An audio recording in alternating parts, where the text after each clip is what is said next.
Tonight we are going to spend some time with one of the most famous books in Buddhism, the Dhammapada. It is a collection of sayings from the Buddha's teachings, preserved for more than 2,000 years. It has 26 small chapters, each one a quiet doorway into the heart of Buddhist wisdom.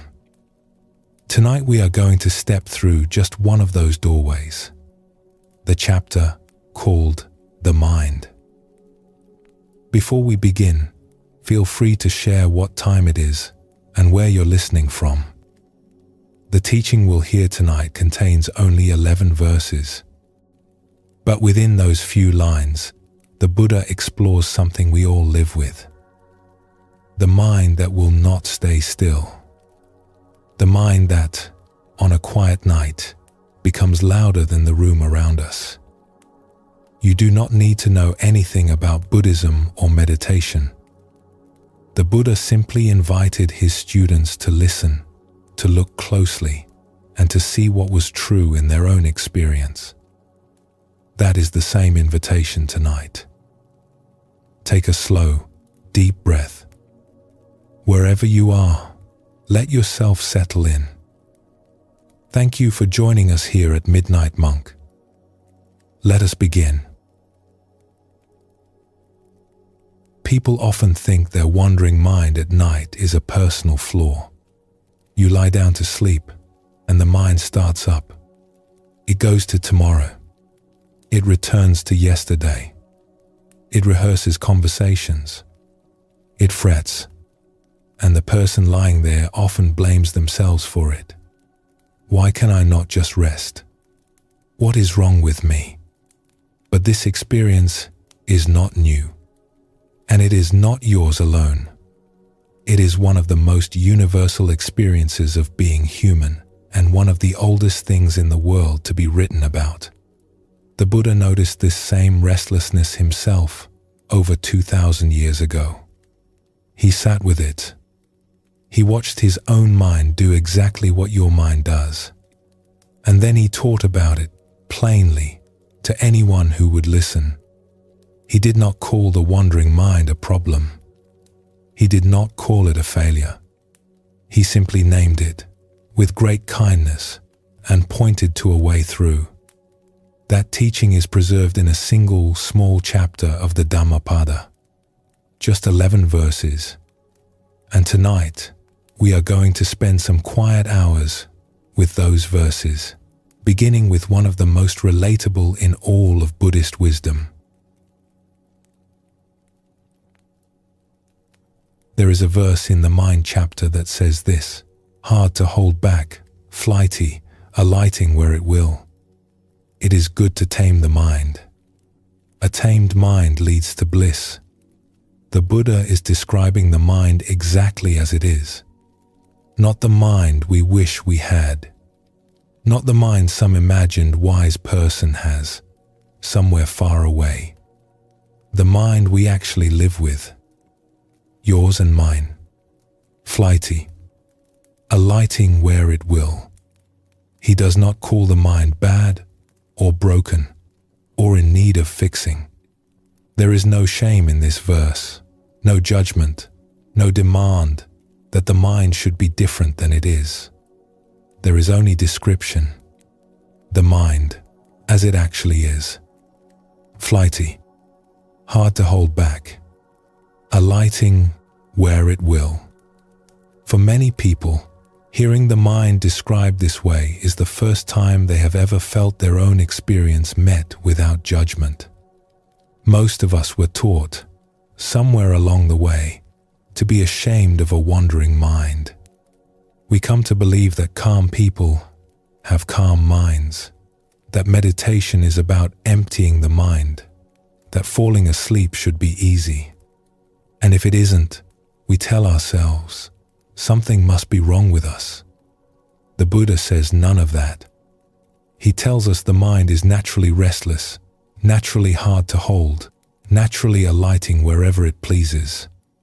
Not as a punishment, not as a sign that we are doing something wrong, but simply as the way the mind is.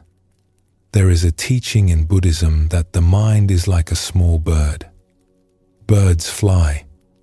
That is what birds do. Telling a bird to stop flying is not wisdom. It is misunderstanding what kind of creature you are dealing with.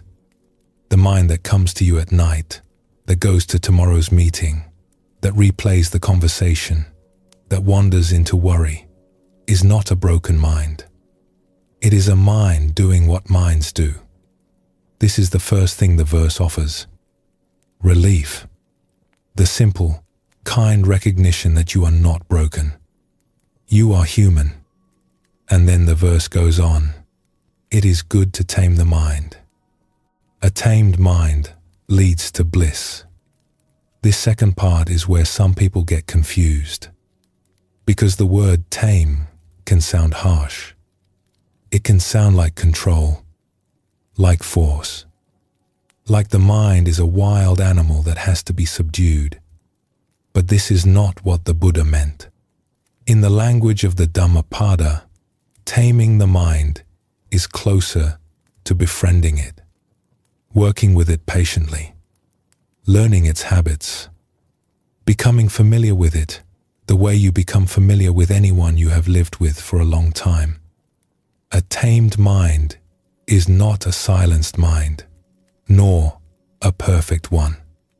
It is a mind that has been met, that knows itself, that is no longer at war with its own nature.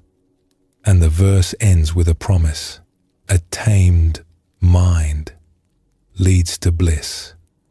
The word bliss might also sound large, but in Buddhist understanding, this kind of bliss is not ecstasy. It is not some special spiritual state. It is the simple, quiet ease that comes when you have stopped fighting yourself. For many people, this kind of bliss is harder to recognize than the bigger emotions. It is quiet. It is undramatic. It does not arrive with fanfare. It is more like the absence of a low, constant struggle we did not even know was there until it began to soften. That softening is the bliss the verse is pointing to. When the mind is tamed in this gentle sense, ease becomes possible. Not because the mind has stopped thinking, but because thinking no longer feels like an enemy. The mind can move, and the body can rest, and the two are not in conflict. That is the bliss the verse is pointing to. Not silence. Ease. This is what the mind chapter is offering us tonight. Not a method to silence the mind. Not a technique to push it into stillness. Something gentler than that. A way of being with the mind that does not require it to be different than it is. Let us explore a story about this. There was once a young weaver in a small village by the sea. She was skilled at her craft. Her hands knew the threads. Her shuttle moved across the loom from dawn until dusk. And in the daytime, she was at peace. The work itself was a kind of meditation, the rhythm steady, her mind absorbed in the colors. But at night, when she lay down on her mat, something changed. The moment her body stopped moving, her mind started. Thoughts about the next day's orders, worries about a difficult customer, conversations from the market, replayed 3 or 4 times with all the things she should have said but did not. Memories of small mistakes she had made years ago. Questions about her future. The mind, freed from the demands of the loom, ran wild. She tried everything she could think of. She drank warm tea. She walked before bed. She tried to force the thoughts to stop, telling them firmly to be quiet. She tried to count her breaths. Some nights this helped a little. Most nights it did not. After many months of poor sleep, she went to see her old aunt, who lived at the edge of the village. Her aunt was known for being a wise woman, not in a showy way. She did not give lectures or claim to know secrets. She just had a quietness about her, the kind of quietness people came to when they were tired. The young weaver sat down across from her aunt and told her everything. The racing thoughts, the sleeplessness, the frustration that she could not seem to stop her own mind. Her aunt listened, nodding occasionally. When the young woman was finished, the aunt said, "Tell me, when a guest knocks at your door, what do you do?" The young weaver blinked. She did not understand the question. "I open it," she said. "I let them in. I offer them tea. And when the guest stays too long, what do you do then?" "I am polite. I sit with them. I do not force them to leave. Eventually, they go on their own." "And do you stand at the door all night, watching to see if more guests will come?" The young weaver laughed. "No, of course not. I sleep." The old aunt smiled. "Your thoughts are guests too," she said. "They come to your door. Some are pleasant. Some are not. Some stay too long. But none of them stay forever. They will move on, as guests do. You do not have to fight them at the door. And you certainly do not have to stand watch over them. Greet them as you would greet anyone passing through. Then let them go." The young weaver thought about this for a long time. She did not fully understand, but something in the words felt true. She thanked her aunt, gathered her shawl, and walked home through the quiet evening streets. That night, when she lay down, the thoughts began as they always did. But this time, instead of trying to silence them, she simply noticed each one. Hello, thought about tomorrow. Hello, memory from last week. Hello, old worry returning. She did not argue with them. She did not invite them to stay. She let them be and let them pass. For the first time in many months, she did not feel at war with her own mind. There was a softness in her chest she had not known before, a kind of ease. The thoughts kept coming. The thoughts kept going.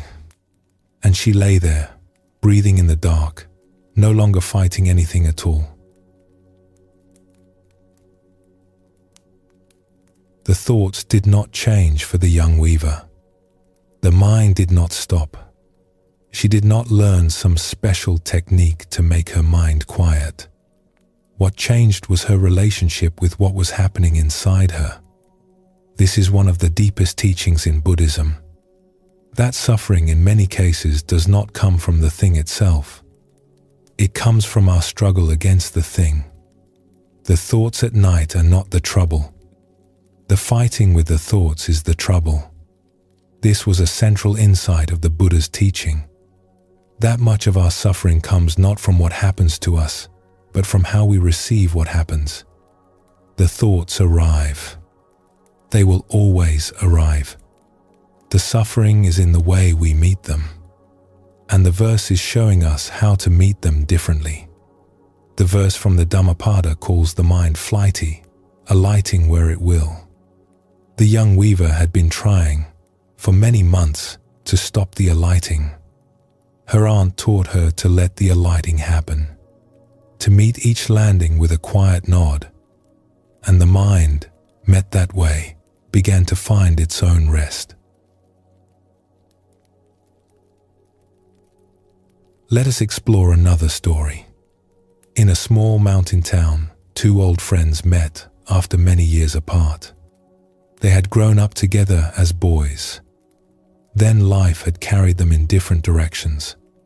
Now they were both old men, and they had not seen each other in nearly 40 years. They sat on a low stone wall outside a small tea house, watching the road, drinking from rough clay cups. For a long time, they simply enjoyed each other's company. Then, slowly, they began to talk. The first friend had spent his life trying to find inner peace. He had been a serious man even as a boy, and as he grew older, his seriousness deepened. He had traveled to several monasteries. He had studied with strict teachers. He had spent years sitting in long retreats, trying to discipline his mind into stillness. He had read many books. He could quote teachings from memory. The second friend had taken a different path. He had lived an ordinary life. He had married, raised children, kept a small shop selling pots and pans. He had no formal training in meditation. He had never been to a monastery, but somewhere along the way, by accident or by grace, he had become a man of unusual peace. They began to compare notes. "Tell me," said the first friend, "I have spent decades trying to quiet my mind, and still, every night, the thoughts come. Every meditation, the thoughts come. I have done everything the teachings say. What am I missing?" The second friend laughed gently. "Do your thoughts come?" he asked. "Yes, constantly." "Do mine?" "Yes, of course, constantly." The first friend looked surprised. "But you seem so peaceful. Surely you have learned to stop them." "Oh no," said the second friend. "I never learned that. I do not think anyone can. The thoughts will come. That is what minds do." "Then how are you so at ease?" The second friend thought for a moment. "I think," he said slowly, "the difference is this. You have spent your life trying to make your mind your enemy and then defeat it. I gave up that fight a long time ago. Now I just sit with my mind, the way I would sit with a friend who talks too much. I do not always listen to what it says, but I do not resent it either. It is just my mind, doing what my mind does." The first friend was quiet for a long time. "You mean," he said finally, "I have spent 40 years fighting the wrong battle." "You have not fought the wrong battle," said his friend kindly. "You have fought a battle that did not need to be fought at all." They sat in silence for a while. A small wind moved through the trees. Somewhere in the distance, a bell rang once and was still. The first friend walked home that evening lighter than he had been in years. Not because anything had changed in his life, not because his mind had grown quiet, but because, for the first time, he was no longer at war with himself. In this story, two men with completely different lives arrive at the same teaching. One after decades of struggle, one almost without realizing it. Both come to understand, eventually, what the Buddha taught in this single verse. A tamed mind leads to bliss, not a silenced mind, not a controlled mind, a mind that has been allowed to be what it is and met with patience instead of force. There is a phrase often used in the Buddhist tradition. The mind is the master. But the master, here, is not someone who rules with force. The master is the one who knows the mind so well that the mind no longer needs to be controlled. Friendship, not domination. Familiarity, not force. The Buddha taught this through what he called mindfulness, the simple, ongoing practice of being present to what is happening inside us, not changing it, not fixing it, just being present. And in that presence, the mind comes to rest of its own accord. This is one of the oldest images in Buddhism. The mind is like water in a jar. It has its own natural clarity. We do not need to add anything to it. We do not need to filter it. We just need to stop stirring. And when we stop stirring, what was always there reveals itself. So here is something simple to carry with you tonight.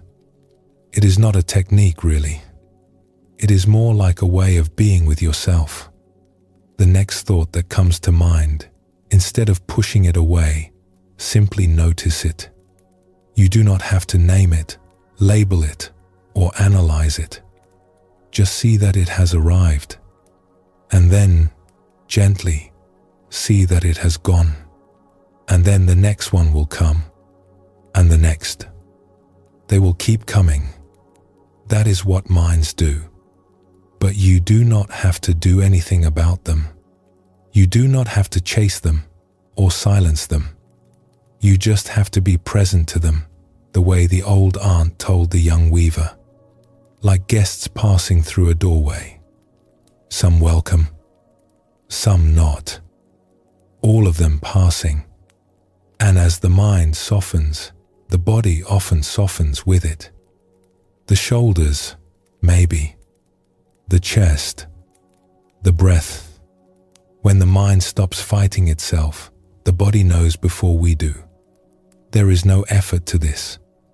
It is what happens naturally when the war inside ends. This is the first kind step toward what the verse calls a tamed mind. Not stillness, just kindness toward yourself, toward the mind you have. Let us pause for a moment. Take a breath. Notice how the body feels. And when you are ready, we will continue together.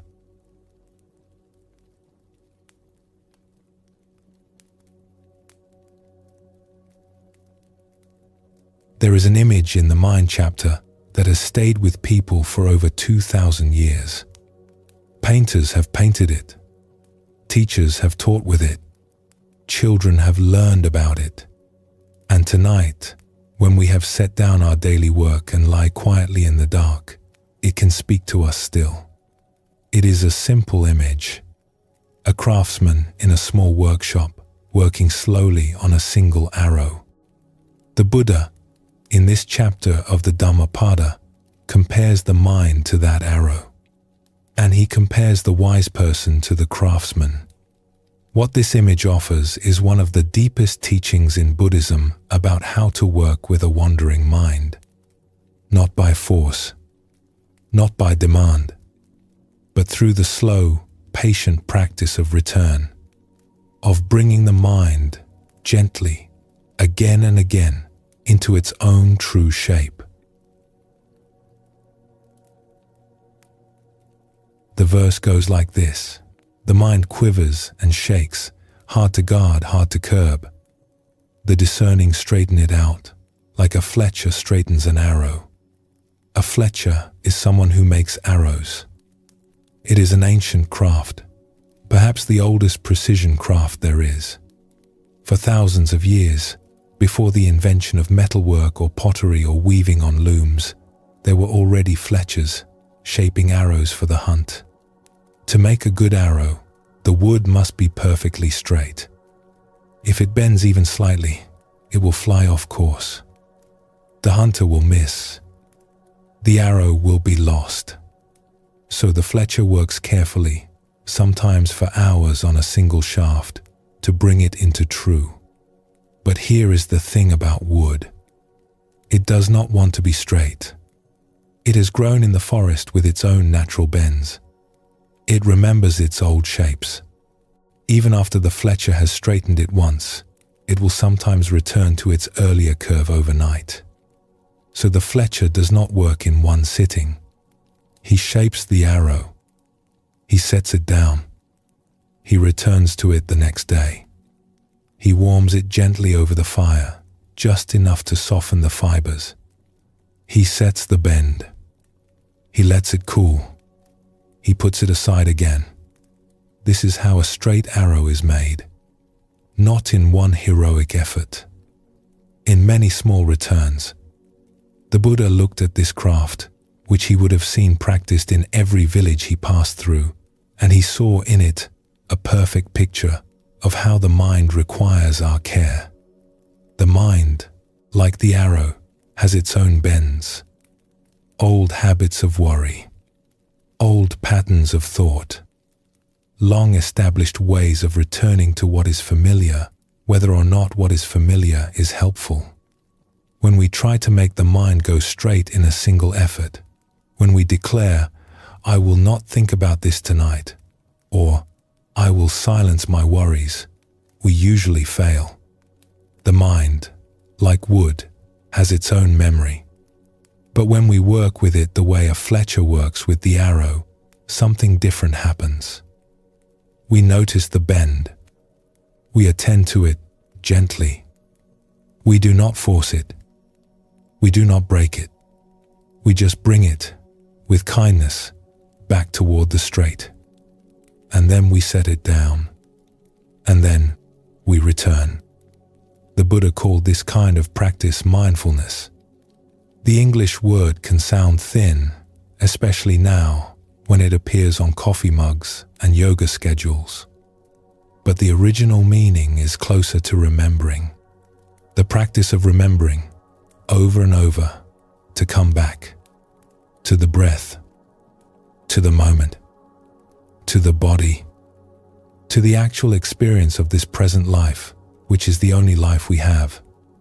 In every school of Buddhism, from the quiet forest traditions of the South to the great Zen monasteries of the East, this is the foundation. Not stillness, not silence. The patient practice of return. Different teachers have called it by different names. But underneath the names, it is always the same gesture. The mind has wandered. The hand of attention gently brings it back. Every time the mind wanders, and we notice it has wandered, and we gently bring it back, we have done one return, one straightening of the arrow. We have not stopped the mind from wandering. We have not become spiritual masters. We have just made one small adjustment. Tomorrow we will make another, and the day after that, another. This is the path in the Buddha's teaching. Not a single moment of great insight. A long, slow, patient series of returns. And the bliss the verse promises, the bliss of the tamed mind, does not come at the end, when the mind is finally still. It comes inside each return. The kindness with which we bring ourselves back, again and again. That kindness is itself the bliss. Let us explore a story about this. In a small mountain village, long ago, there lived an old fletcher who was known across the region for the quality of his arrows. Hunters came from far away to buy them. They said his arrows flew truer than any others. The fletcher had taken on a young apprentice, an eager boy who wanted badly to learn the craft. The boy was quick and strong and proud of his skill. He had a good eye and steady hands. He could rough out a shaft from a fresh branch in under an hour. He was certain he would surpass his master before long. But there was one thing about the master's work that frustrated him deeply. The old fletcher was slow, maddeningly slow. He would work on a single arrow for many days. He would shape it, then set it aside on a shelf. Hours later, he would pick it up again, look at it carefully, make a small adjustment, then set it aside once more. Sometimes he would not touch it for a whole day, sometimes a week. The apprentice could finish 5 arrows in the time it took his master to finish one. But the master's arrows were always perfect. The boy's own arrows, however quickly he had made them, always had some small flaw. One afternoon, the apprentice could stand it no longer. "Why do you work so slowly?" he asked his master. "Why do you leave the arrow on the shelf for days? You could finish so many more if you simply applied yourself." The old fletcher looked up from his bench. He held the half-finished arrow in his hand. "Come and look at your arrows," he said. The apprentice brought him 3 of his recent ones. The old man took each in turn. He held it at eye level. He sighted along its length. Then he set them down. "This one bends slightly to the left," he said. "This one has a slight curve at the back. This one is almost straight, but not quite." "They will still fly," the apprentice protested. "They will hit the target." "They will fly," his master said, "but not as truly as they could. What I am trying to teach you is not how to make an arrow that will fly. It is how to make an arrow that is true. There is a difference." He picked up his own slow arrow again. "You cannot hurry a thing into straightness," he said. "You can only return to it. Today, I will bring it back a little. Tomorrow, I will bring it back a little more. The wood remembers its old shape. So I must remember mine and bring the wood back, gently, again and again, until my way of seeing it is what the wood follows." The apprentice did not understand. Not fully. He went back to his bench and began another arrow. But that night, lying on his mat, he could not stop thinking about his master's words. "You cannot hurry a thing into straightness. You can only return to it." He thought about his own life, his own habits, the way he had been working, the way he had been with himself. Many years later, when he was an old man and a famous craftsman in his own right, he understood. His master had not been teaching him about arrows at all. He had been teaching him how to be with a thing that resists, with wood that bent, with apprentices who did not understand, with his own quick hands that wanted to rush, with everything in a life that comes into shape slowly through the kindness of returning to it, again and again and again. The old Fletcher was speaking, of course, about more than the craft of arrows.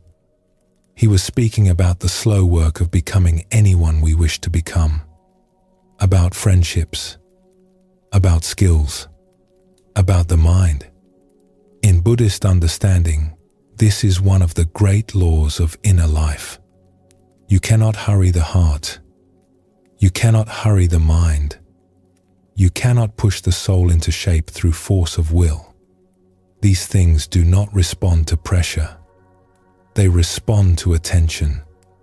They respond to return. A mind, like an arrow, will revisit its old bends. We will worry tonight about something we worried about a year ago.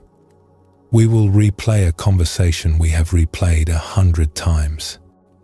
This is not a sign of failure. This is the wood remembering its shape. What changes the mind, in the end, is not effort. It is the patient hand that keeps returning. There is an old saying in Zen that the mind is trained not by force, but by familiarity. We do not become someone new by deciding to be. We become someone new by returning, again and again, to the small choices that shape us. Each return is a small kindness. Each return is a small turning. And over time, without our noticing, we have become someone other than we were. Let us explore another story. In an old monastery, perched on the side of a mountain, there lived a young monk who had only recently taken his vows. He was perhaps 20 years old. He had come to the monastery because he had heard, in his village, that the monks knew the secret to a quiet mind. He wanted, more than anything, to learn it. But the monastery had disappointed him. The teachers did not give him any techniques. They did not share special words or sacred chants. They simply taught him to sit and to follow his breath. That was all. For weeks, the young monk sat, and for weeks, his mind would not stay with the breath. He would breathe in, intend to follow the breath, and within 3 seconds his mind would be somewhere else, planning the next day's chores, replaying a conversation from his village, thinking about food, thinking about whether he had made the right decision in coming here at all. After many weeks of this, he could not bear it anymore. He went to his teacher, an old monk who had been sitting in that same place for 40 years.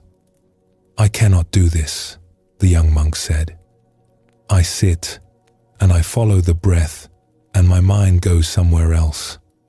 I bring it back and it goes again. I bring it back and it goes again. I cannot keep my mind on one thing for more than a few seconds. I think I am not meant for this practice." The old monk listened. He did not interrupt. When the young man had finished, the old teacher was quiet for a moment. Then he said, "Tell me, when your mind wanders, what do you do?" "I bring it back," said the young monk. "And when it wanders again?" "I bring it back again. And when it wanders a third time, I bring it back a third time." "And what do you call the wandering?" "Failure." The old teacher smiled. "And what do you call the bringing back?" The young monk hesitated. "Just what I am supposed to do, I suppose, before I fail again." The old monk shook his head slowly. He picked up a small stone from beside his cushion and held it in his open palm. "The wandering is not the failure," he said. "The wandering is what minds do. It is no more a failure than this stone being heavy is a failure. It is simply what is." He closed his hand around the stone. "The bringing back, that is the practice. Not the moment before the wandering, not the moment of getting it right. The bringing back, that is the entire thing. That is the only thing we are doing here." He opened his hand again. "Every time you bring your mind back, that is one moment of practice. Whether you bring it back 10 times in a single session or 10,000 times, that is the same practice, over and over. The teacher you were looking for in coming here is not me. It is your own returning. That is who teaches you. That is who has been teaching you all along." The young monk sat with this for a long time. He went back to his cushion the next morning. His mind wandered as it always did. He brought it back, and he kept sitting. The old monk gave his young student one of the deepest gifts in Buddhist teaching. He gave him a different way to see his own practice. For most of us, when we set out to do something better, we measure ourselves by the outcome. Did the mind stop wandering? Did I make the arrow straight in one try? Did I learn the lesson today? And when we fall short, we count it as failure. The Buddha, in this verse, offers a different measure. The fletcher does not measure himself by how many bends the arrow had. He measures himself by the patience with which he returns to it. Each return is the work itself. In Buddhist understanding, this is the heart of practice. Not perfection, not the absence of difficulty. The patient hand that keeps returning. The mind that wanders 10,000 times and is brought back 10,000 times is not a failed mind. It is a mind being shaped slowly by the kindness of its own returning. The Buddha once said that just as the great ocean has one taste, the taste of salt, his teaching has one taste, the taste of freedom. The freedom he was pointing to is not the freedom from a wandering mind. It is the freedom from believing that the wandering mind is the problem. Once we see that the bringing back is the practice, the wandering can no longer harm us. It is just the mind doing what minds do. And we, gently, are doing what humans do. We are returning. So here is something to carry with you tonight. The Fletcher and the old monk both already talked about it. Whatever the mind does in the next hours, when it wanders, simply bring it back. To the breath, to the body, to this room, to the dark beyond the window. Wherever you choose to rest your attention, the mind will leave again, probably within seconds. That is fine. That is what minds do. Bring it back. It will leave again. Bring it back. There is no failure here. There is no count being kept. There is no measuring of whether you have done the practice right. The bringing back is the practice. Every time, without exception. And as you do this, do not be hard with yourself. The Fletcher is never hard with the wood. He knows the wood will return to its old shape. He just returns, kindly, again. So can you. So can we all. This is what the verse offers, not the perfect arrow, the patient hand that knows how to come back. So we let the mind do what the mind does. And we, as much as we are able tonight, do what the wise have done for 2,000 years. We return when we notice we have wandered, and then we return again. Take a slow, deep breath. Notice the quiet. When you are ready, we will go on together.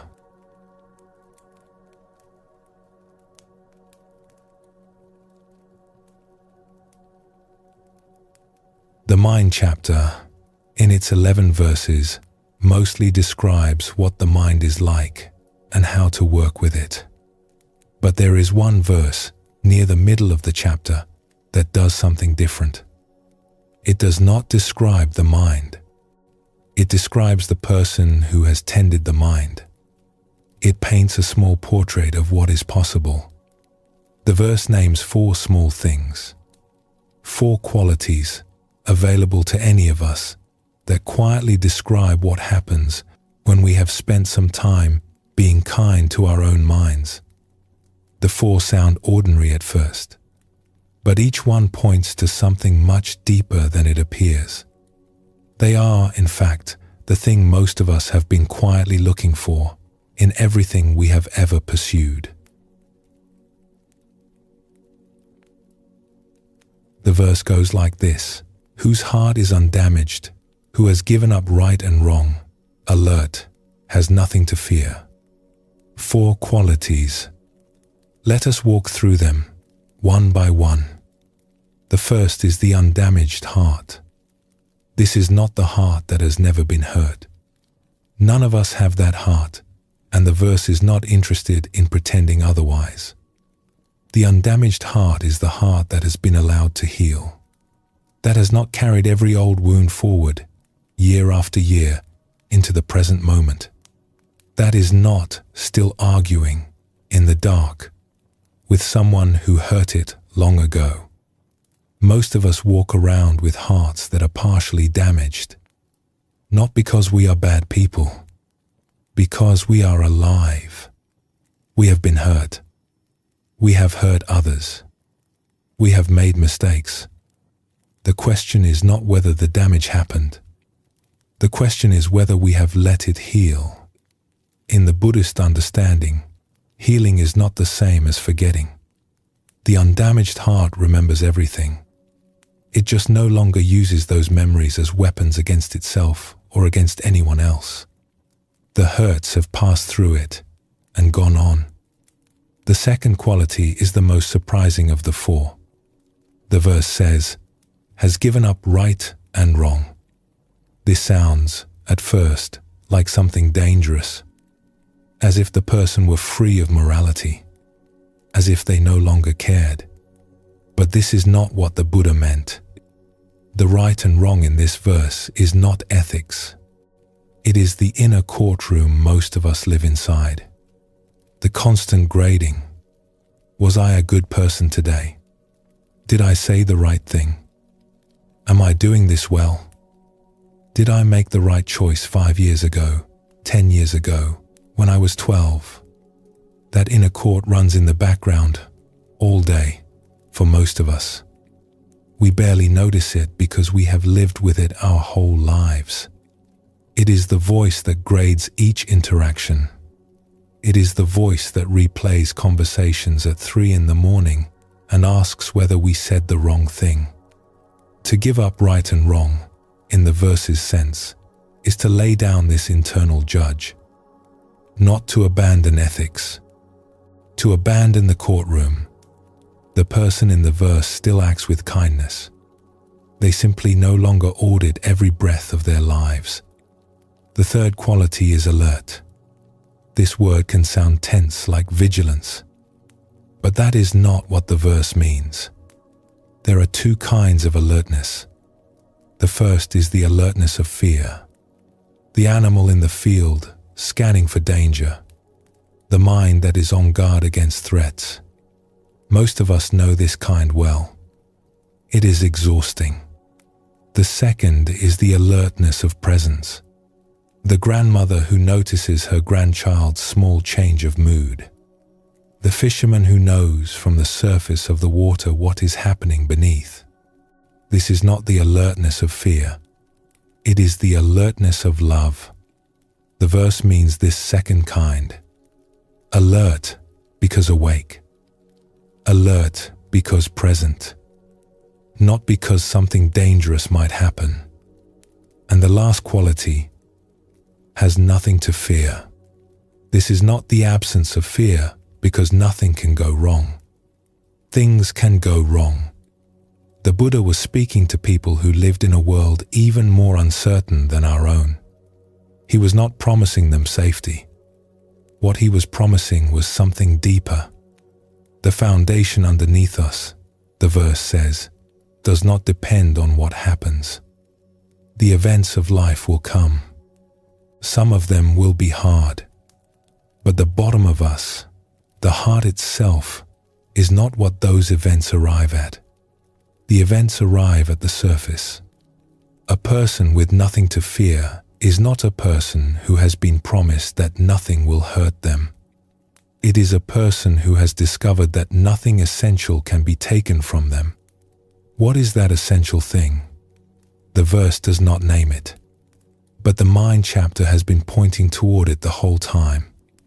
The awareness that watches everything come and go without being undone by any of it. The heart that remembers everything and is no longer wounded by what it remembers. That is what remains. That is what no event can take. These 4 together describe a person who has come to terms with being human. The hurts have been allowed to heal. The inner court has been laid down. The eyes are open. The fear is gone, not because nothing can happen, but because what is most essential cannot be taken away. This is what the mind chapter is showing us is possible. Not a perfected life, not the absence of difficulty, a heart that has been gently put back together and now rests easy. Let us explore a story about this. In a small village by a river, there once lived an old grandmother whose home was at the edge of the wheat fields. She had outlived 2 husbands and most of her friends. She kept chickens and a small garden and a clay pot of medicinal herbs that she gave away to anyone in the village who asked. People came to see her not for the herbs. They came for her presence. There was something about her that no one could quite name, but everyone recognized. When you sat in her kitchen, your shoulders came down. Your breath slowed. The worries that had felt urgent that morning seemed smaller by the time you walked home. For years, no one quite understood why. She was not wise in any showy way. She did not give long speeches or quote sacred texts. She did not pretend to have answers she did not have. She was just there, in her quiet kitchen, with her hands busy and her eyes kind. One afternoon, a young woman from the village came to see her. The young woman was perhaps 25, recently married, and full of worry. She worried about her marriage. She worried about her work.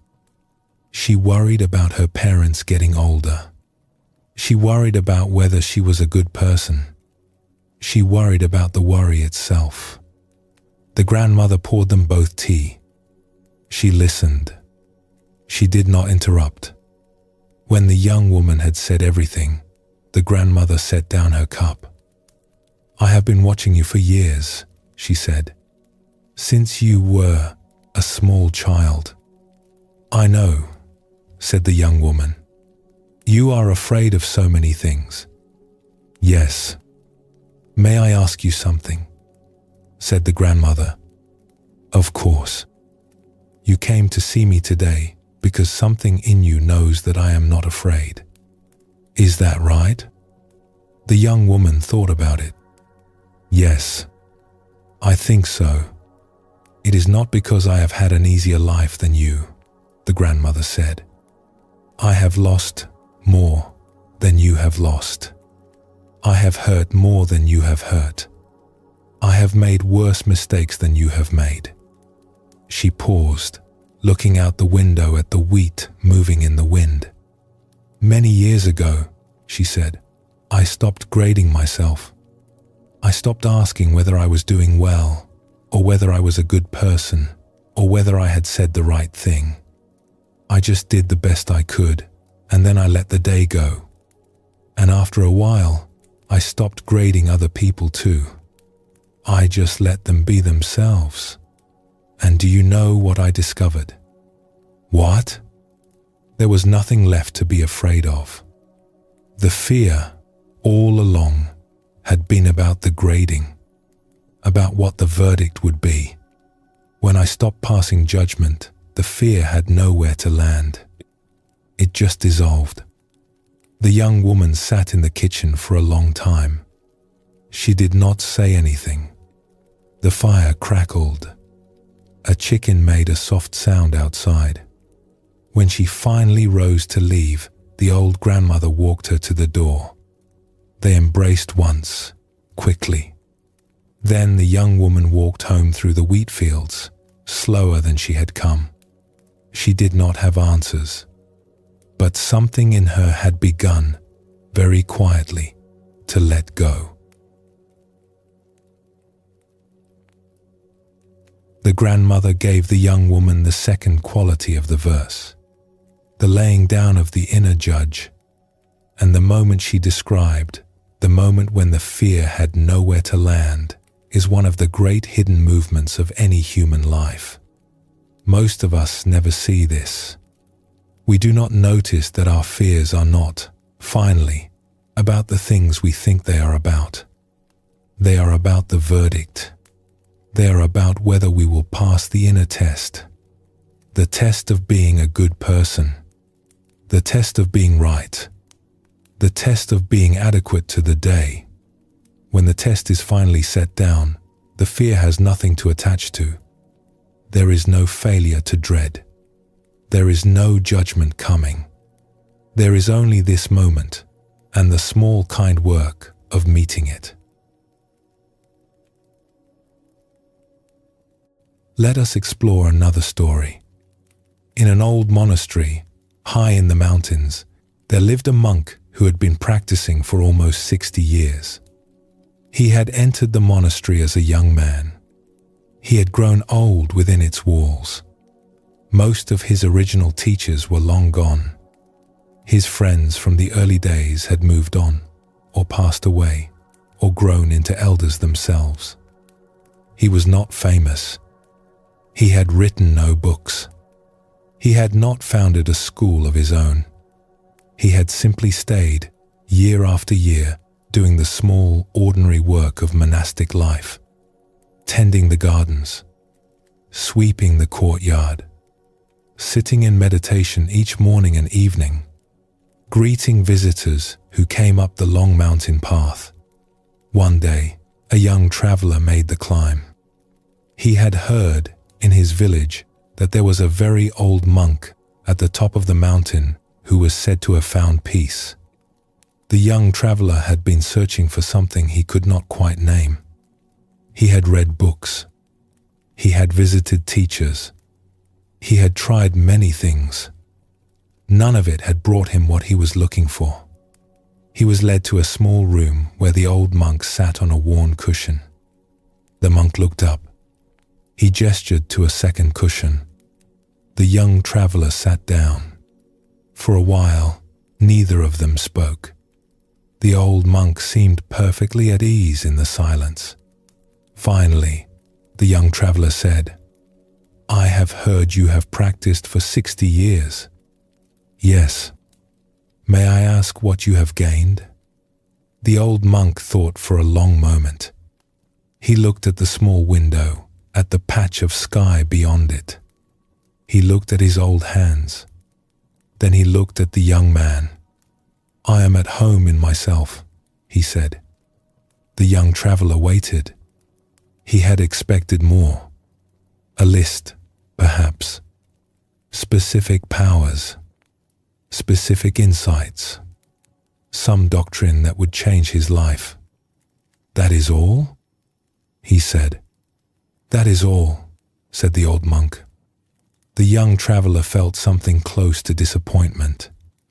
He had climbed a mountain for this. The old monk seemed to notice the disappointment and did not mind it. He poured tea. He passed a small cup across the floor. "You expected more," he said gently. "It is all right. I expected more too, when I was your age. I came here looking for many things. I am still here only because I eventually realized that the one thing I most needed was the one thing I had not been looking for." "And what was that?" said the young traveler. The old monk smiled. "To stop being a stranger to myself." The young man held his cup in both hands. The tea was hot. The room was very quiet. Somewhere, far away, a bell rang. It was many years before he understood what the old monk had said.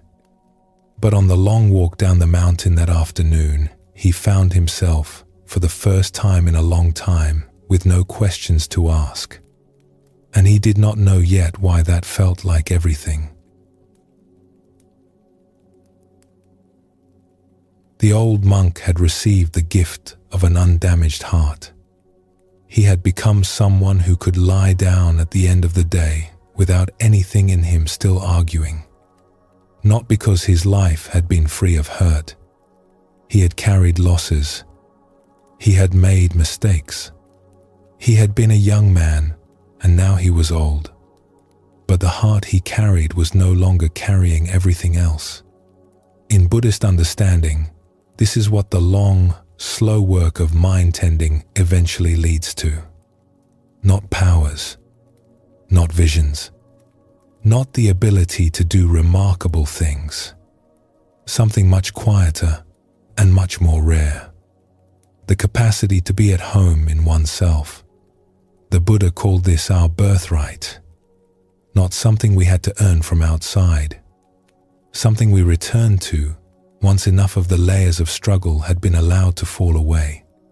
He pointed at it many times in his teaching. He said it was always available, in every moment. It was just that most of us did not know we could lay down what we were carrying. This was perhaps the most radical idea in his teaching, that the peace we are looking for is not somewhere far away. It is not in some special state of mind. It is not the reward for being good enough or wise enough. It is what is here, underneath, the whole time. The work is not to reach it. The work is to stop covering it over. The verse, in its 4 small qualities, points exactly to this person. The one who has come home, the undamaged heart, the set-down courtroom, the eyes open, the fear let go. Each quality is a piece of the same gift. And the gift is not for a special few. It is for any of us, on any night, who are willing to begin laying things down. The practice for tonight is small. For these few hours, lay down the inner judge. Just for tonight. We can pick it back up tomorrow, if it seems necessary. But for tonight, set it aside. There is nothing to grade. There is no test in progress. The day is over. The work is done. Whatever happened today happened. The verdicts can wait. If a worry comes up about whether you said the right thing, whether you did the right thing, whether you are a good person, gently remind yourself that the court is not in session. The judge has been excused. The case is adjourned for the night. What remains, when the judge is set down, is something the verse already named. A heart undamaged, or beginning to be. A pair of open eyes. A small, quiet alertness.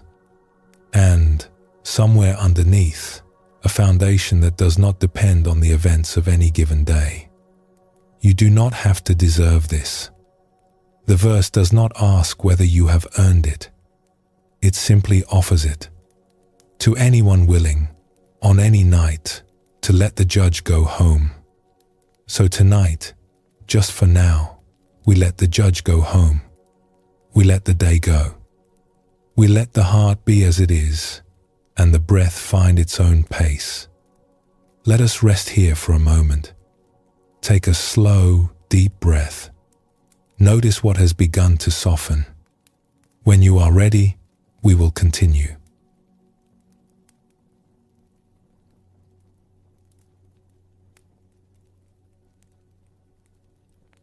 There is one verse in the mind chapter that names something most of us have noticed about ourselves, but rarely let ourselves say plainly.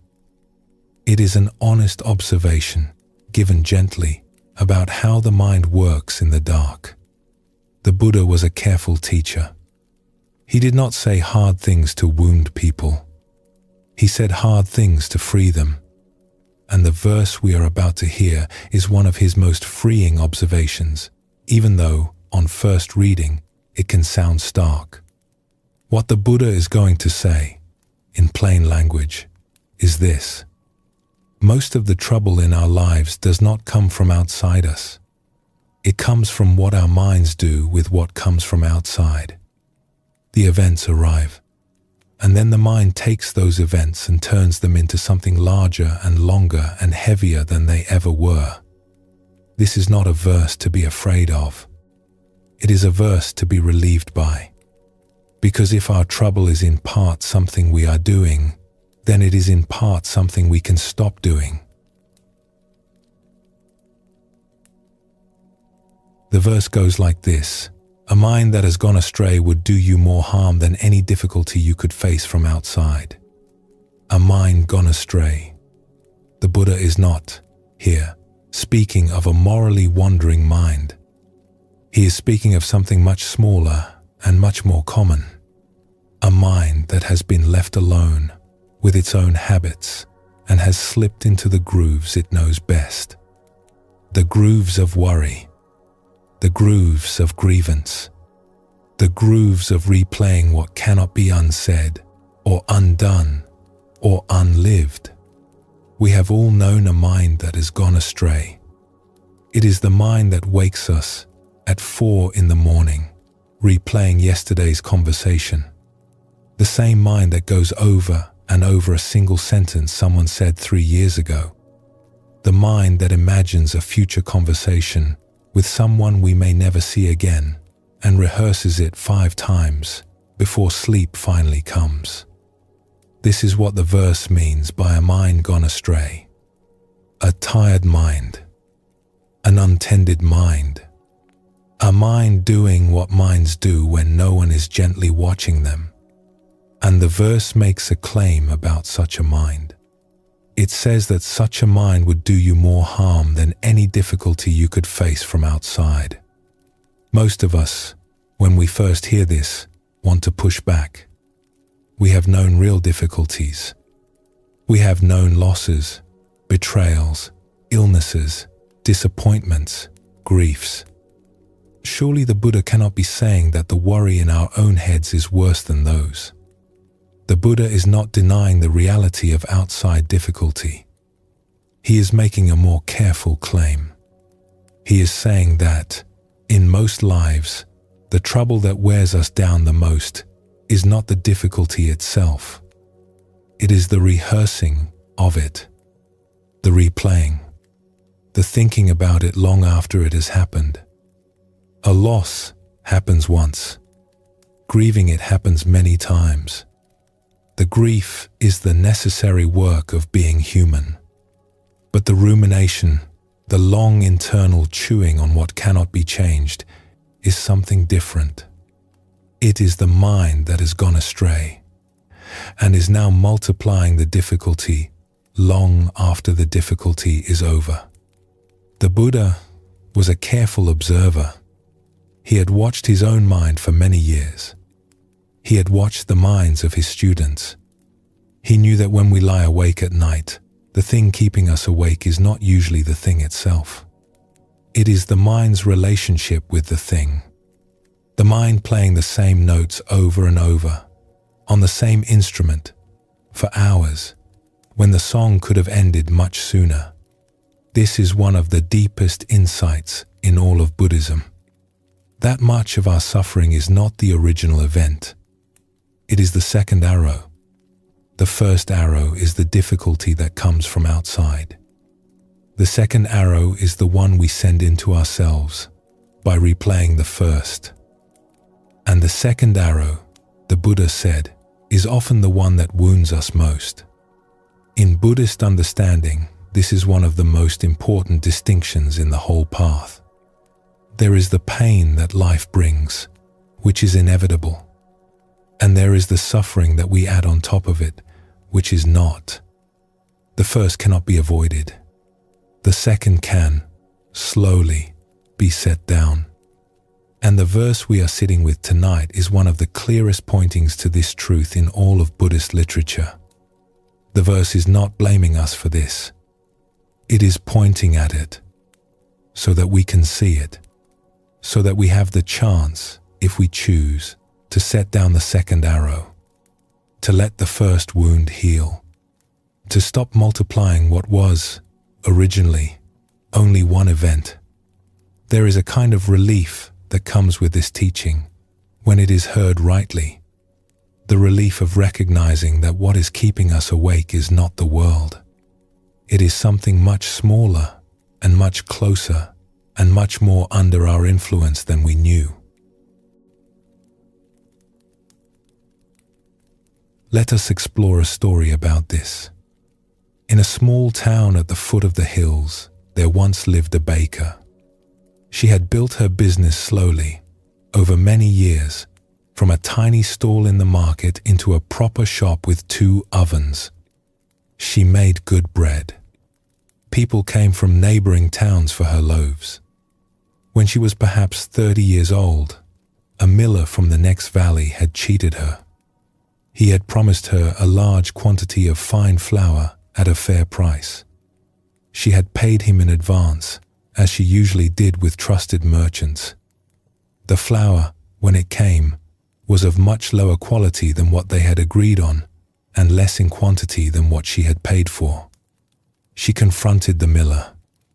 He denied everything.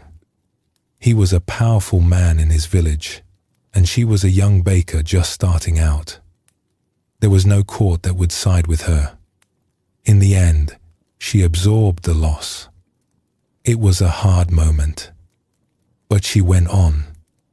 she found a better miller. She continued building her business. Her bread became famous in the region. She had 3 children. She grew older. Her hair turned silver. Her hands grew strong and steady. But every now and then, in the quiet hours, the memory of the miller would return to her.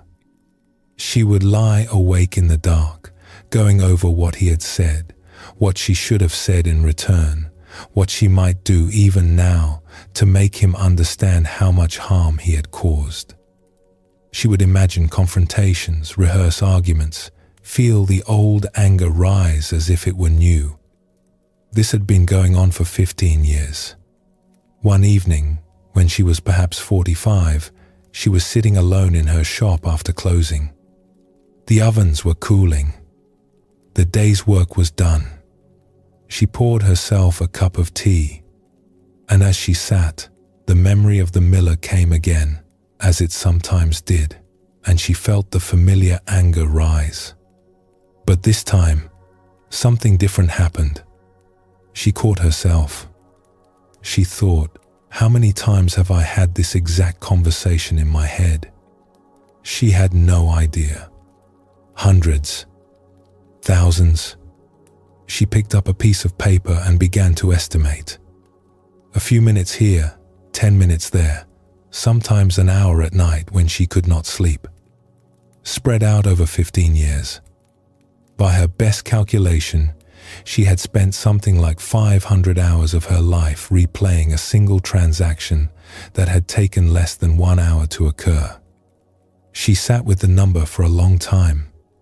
500 hours of her own life, spent in a small room in her head with a man who had cheated her, who almost certainly no longer remembered her, who might not even still be alive. She laughed once, a short, surprised laugh. Then she set down the paper, finished her tea, closed her shop, and walked home through the cool evening streets. The next morning when she lit the ovens, she did not think about the miller at all. And though the memory still came back sometimes, in the years that followed, it never again held her the way it had. She had given him 15 years. She would not give him another evening. The baker had been carrying an event in her mind for 15 years. The original event lasted less than an hour. The carrying lasted half her adult life. And when she finally calculated the cost, she did what most of us, when we see it clearly, eventually do. She set the carrying down. Not because she had forgiven the miller. Not because she had reached some grand spiritual understanding. Simply because she had finally seen how much of her own life she was giving him. This is the smallest of recognitions, but it is one of the most powerful any of us can have. The mind, when it has gone astray, multiplies time. An hour becomes 500 hours. A single hurt becomes 1,000 hurts, lived 1,000 times. And we are the ones doing the multiplying all along. Let us explore another story. A traveler was making his way across a wide country, from his home village to a distant city where he had work waiting for him. He was a careful man. He had packed everything he would need for the journey. Food, a blanket, a change of clothes, the letters of recommendation he would need to present in the city, a small bag of coins to live on until he received his first wages. On the 3rd day of his journey, he came to a river that had to be crossed. There was no bridge, but there was a shallow ford that travelers had used for many years. He had been told the crossing was safe, but the rains had been heavy that spring. The river was higher and faster than usual. When he was halfway across, the current took the strap of his pack.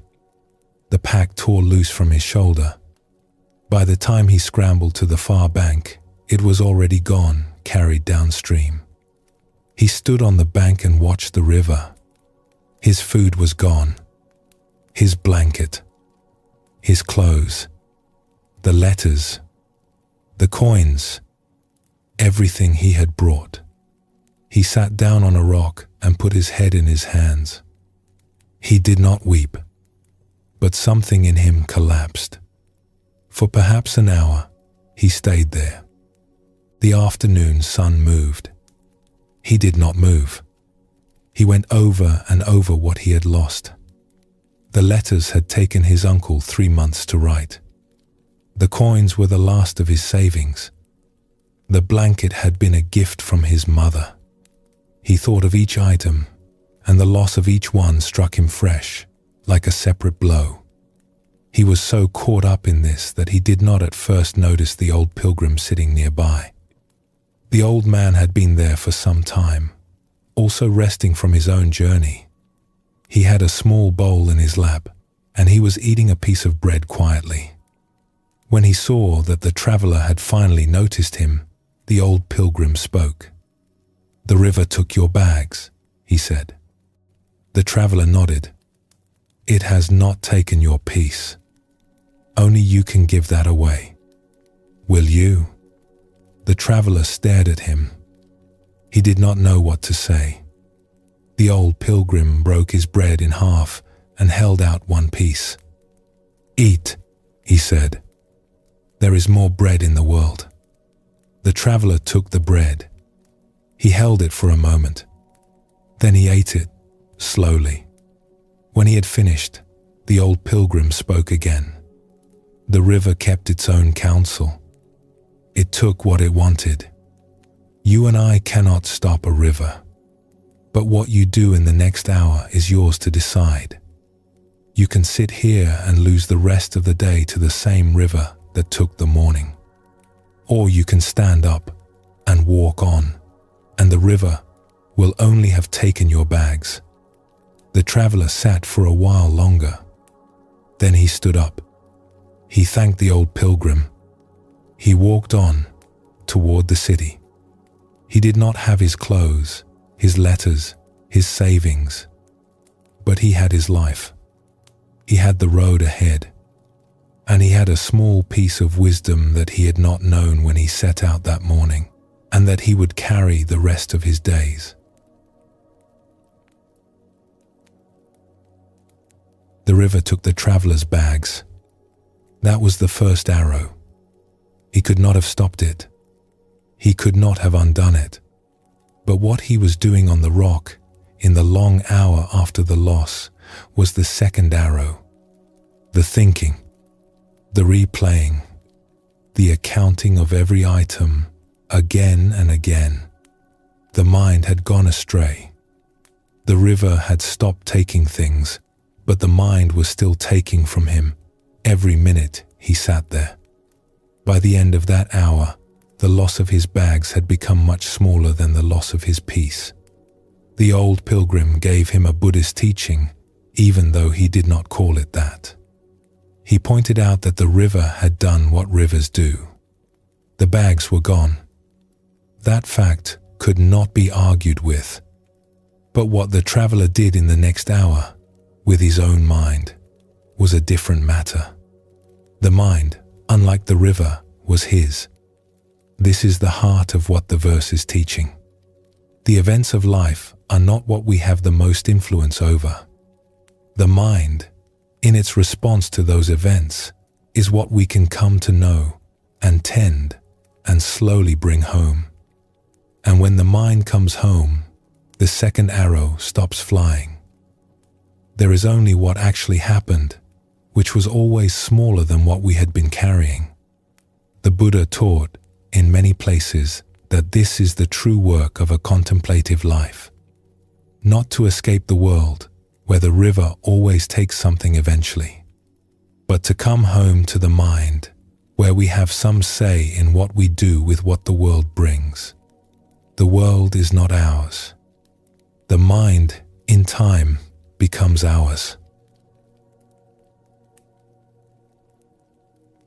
If something is replaying in the mind tonight, something old, something you cannot change, The verse offers you a small kindness. The hurt happened once. It happened in its own time, and it was real, and it deserves to be acknowledged. But the replaying is happening now. The replaying is the second arrow.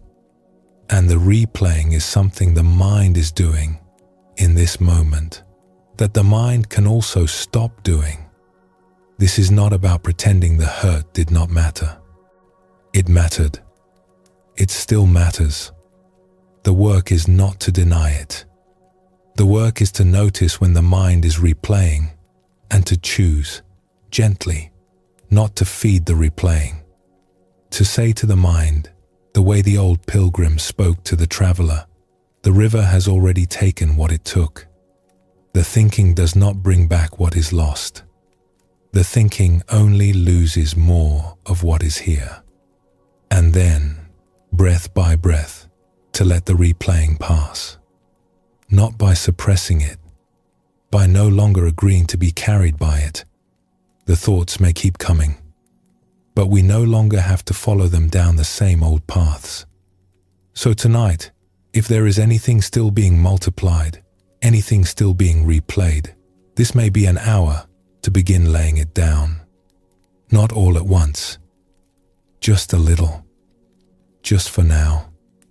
Let us rest here for a moment. Take a slow, deep breath. Notice what has begun to ease. When you are ready, we will continue.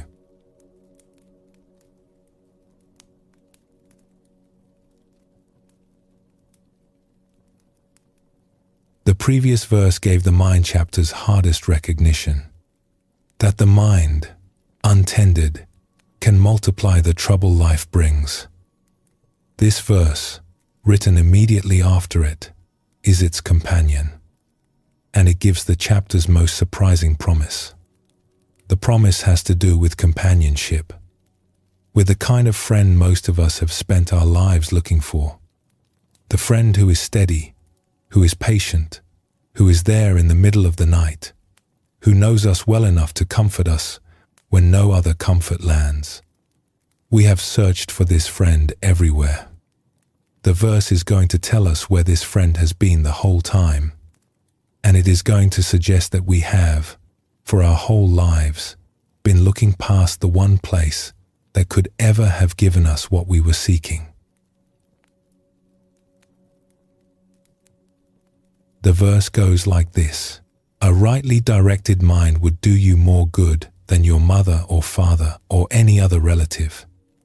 This is a striking thing to say. In the tradition the Buddha was speaking from, parents were honored above almost everyone. They had given you life. They had cared for you when you could not care for yourself. To say anything could be more good to you than your mother or father would have sounded almost shocking to those first listeners. And yet the Buddha said it, carefully, plainly, not as a criticism of parents, as a discovery he wanted others to share. He was not diminishing the love a parent gives. The mind we live with, when it is well tended, can become the most constant good thing in a person's life, more constant than any other love, more present in every moment than even the dearest friend can be. This is not because parents or friends are not loving. It is because they are not us. They live their own lives. They have their own concerns. They are present, but they are not always present. They love, but not at every breath. They cannot be. The mind, however, is. The mind is with us every moment of our lives. It is there in the morning when we wake. It is there at night when we lie down. It is there in the kitchen, in the long walk to work, in the moments alone we did not plan for. It is the only relationship in our lives that does not, ever, leave the room. And the verse makes a small but radical observation. Most of us have lived with this constant companion without ever considering what kind of friend it has been. We have not thought about how it talks to us, We have not noticed how it treats us in the middle of the night, or how it spoke to us the last time we made a mistake, or what it has been saying to us for the last hour of this very day. When we do begin to notice, we often realize something difficult. That the mind has not always been a good friend. That it has in many moments been harsher with us than anyone else has ever been. That the voice we have been listening to all our lives has often been the cruelest voice in the room. The verse is not blaming us for this. It is pointing at a possibility. If the mind has been a difficult companion until now, that is because it has not been tended. And when it is tended, when it is patiently, kindly, slowly turned toward us instead of against us, it becomes something else. It becomes a companion of the kind the verse names, more steady than any other love, more present than any other care. The Buddha called this the rightly directed mind, the mind that has been brought back into right relationship with itself, not corrected, not silenced, brought home. And when the mind has come home, the verse says, it can give us what we have spent our lives looking for elsewhere. There is a saying from the Buddha himself, given to his students near the end of his life. He told them to be a lamp unto themselves, to take refuge in themselves, not because no one else mattered, but because no one else, not even the Buddha, could carry their light for them. The lamp had to be lit within. This verse points toward the same lamp. The verse is not asking us to need others less. We will still need our parents, our friends, our partners, our children. We will still love them and grieve when we lose them. The verse is not interested in taking those away. What it is doing is pointing to a relationship most of us did not know we were in. The relationship with our own mind. The one we have been having in the background our whole lives without paying attention to it. The verse is asking us, gently, to attend to it, because the quality of that one relationship shapes the quality of everything else. Let us explore a story about this. In a small village along a river, there was once a young girl whose mother died when she was very small. She was perhaps 6 years old at the time, too young to fully understand what had happened, old enough to feel that something irreplaceable had been taken from her. After her mother's passing, she was cared for by her aunt. The aunt was an elderly woman, a sister of the girl's father, who had no children of her own. She was patient, and her hands were kind, and she had a way of looking at people that made them feel seen. The aunt, who was wise without being showy about it, knew something the little girl did not yet know. She knew that her own time would not last forever, and she knew that if the little girl was to have anyone to keep her company through the long years of life ahead, she would have to become her own good company. When I am gone, she would say to the girl, you will still have you.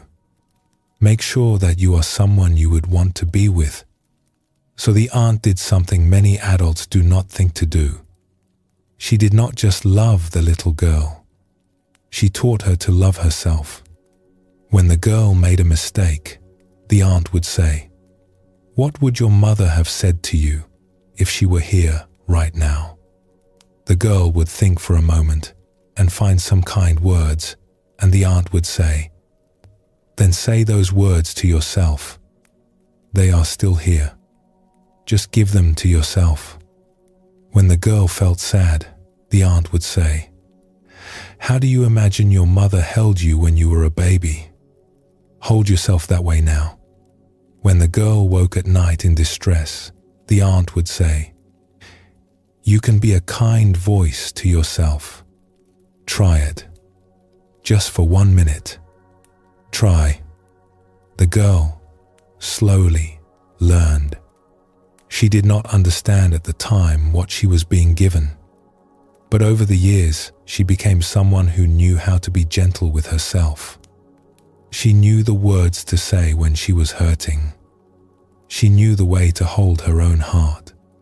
Her aunt was building her, day by day, a companion that would last her the rest of her life. The aunt eventually passed away when the girl was perhaps 20. The girl grieved deeply, but she was not alone. She had a friend inside her, by then, that her aunt had helped build. The friend was not the aunt. It was not her mother. It was something else entirely. It was the version of herself who knew how to be kind. The version who knew the words. The version who could put a hand on her own heart in the dark. She missed her mother for the rest of her life. She missed her aunt too. But on the hardest evenings, when no one else was there, she had her own good company. And it was enough. The aunt had given the little girl one of the most enduring gifts an adult can give a child. She had taught her that the relationship with her own mind was something she could shape, something she could grow, something she had a say in. Most of us are not taught this. We grow up assuming that the way our mind speaks to us is just the way it is. We do not realize that the voice in our head, the voice that grades us and worries about us and questions us, was learned somewhere. From parents, from teachers, from the culture around us. And what was learned can, slowly, be unlearned. What was built without our awareness can be rebuilt with our awareness. This is patient work. It does not happen in a day or a week. It happens in small moments. The moment when we catch ourselves being harsh and choose a kinder word. The moment when we are tired and lift ourselves up the way we would lift a friend. The mind we make is the company we keep.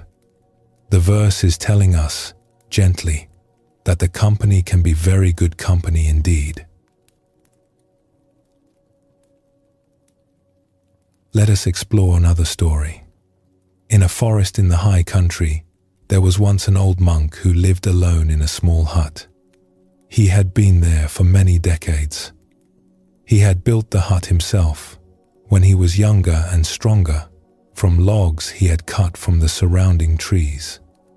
He had a small fire pit, a sleeping mat, a clay water jar, and one wooden bowl.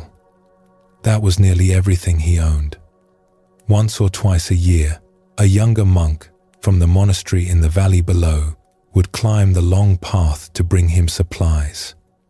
Rice, salt, sometimes a few oranges in the season. The visits were always brief.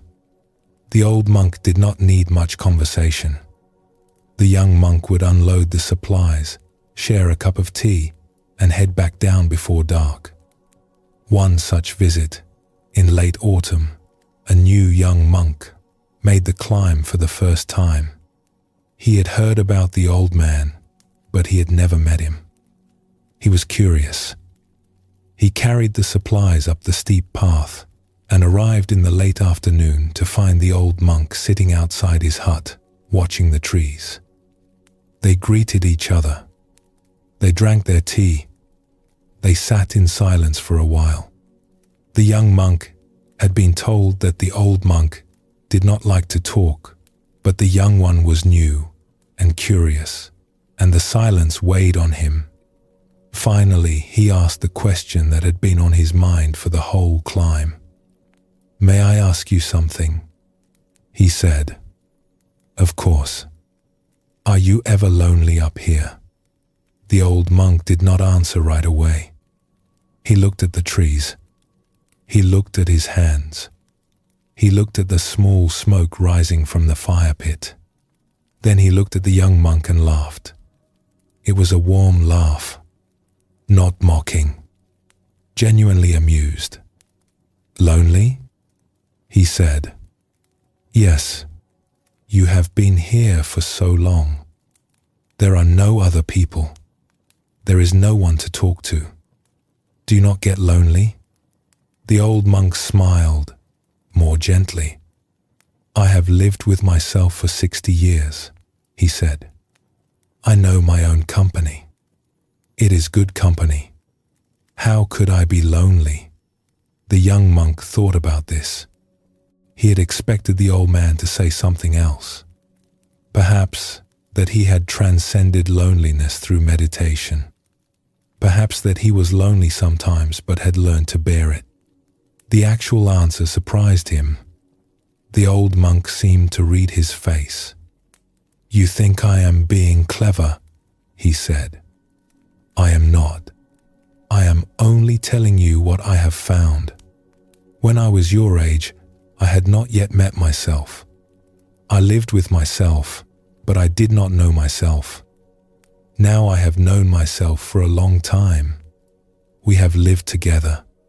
We have walked through difficult things together. The person I am with, when I am alone here, is someone I have come to love. He is good company for me. As I am, I hope, for him." The young monk left as the light was fading. On the long walk back down through the trees, he thought about the old monk for a long time. He had come up the mountain expecting many things. He had not expected to find that the old man was, of all things, not alone. It was many years later, when the young monk had himself spent much time alone, that he understood what the old man had been telling him. The old man had not been bearing solitude. He had been keeping company with himself. There was a difference, and learning the difference, slowly, was much of what the rest of the young monk's practice would be. The young monk had come to the old monk, expecting a teaching about how to bear loneliness. What he received instead was a teaching about how to be at home in oneself. This is what the Buddha was pointing toward in the verse. Not the renunciation of relationships with other people, not the abandonment of family or friends.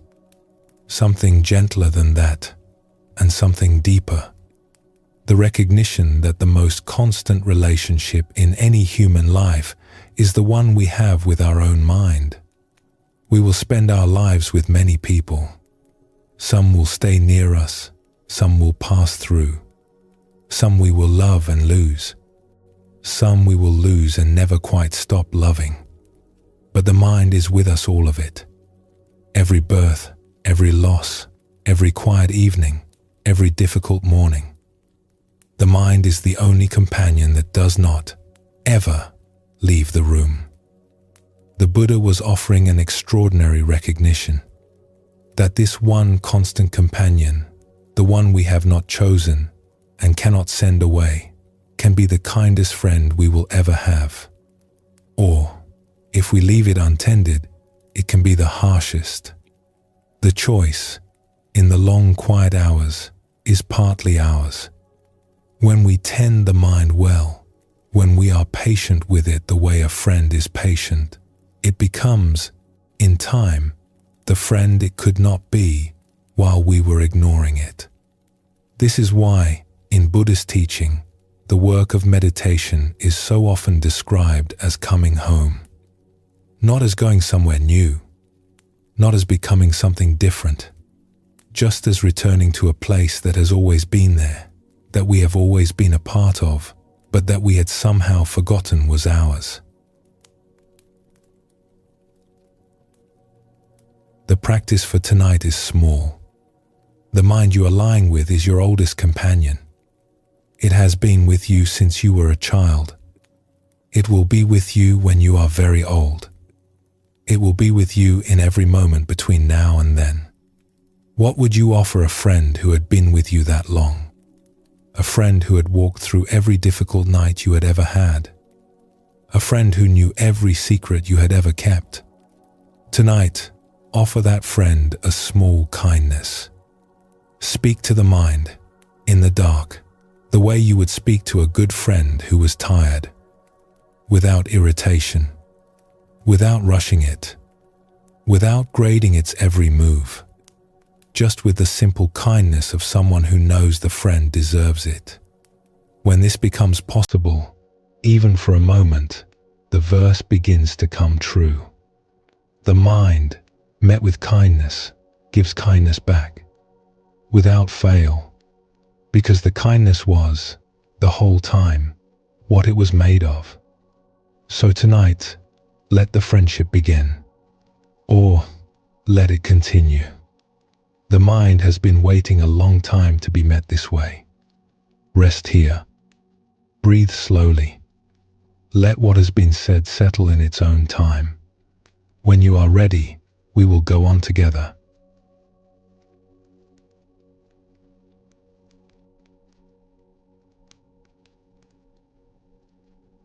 Earlier in this chapter we met the image of the Fletcher, the patient hand that straightens the arrow again and again until it comes into true.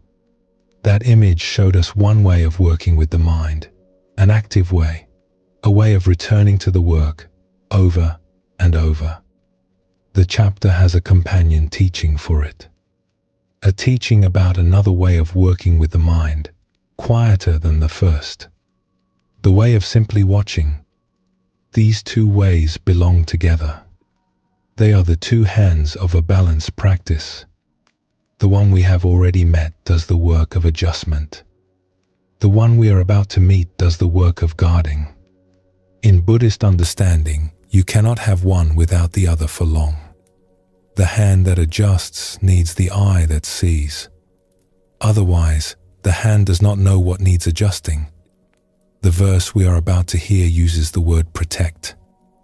Where the Fletcher's verse spoke of taming, this verse speaks of watching over the mind, the way one watches over anything precious.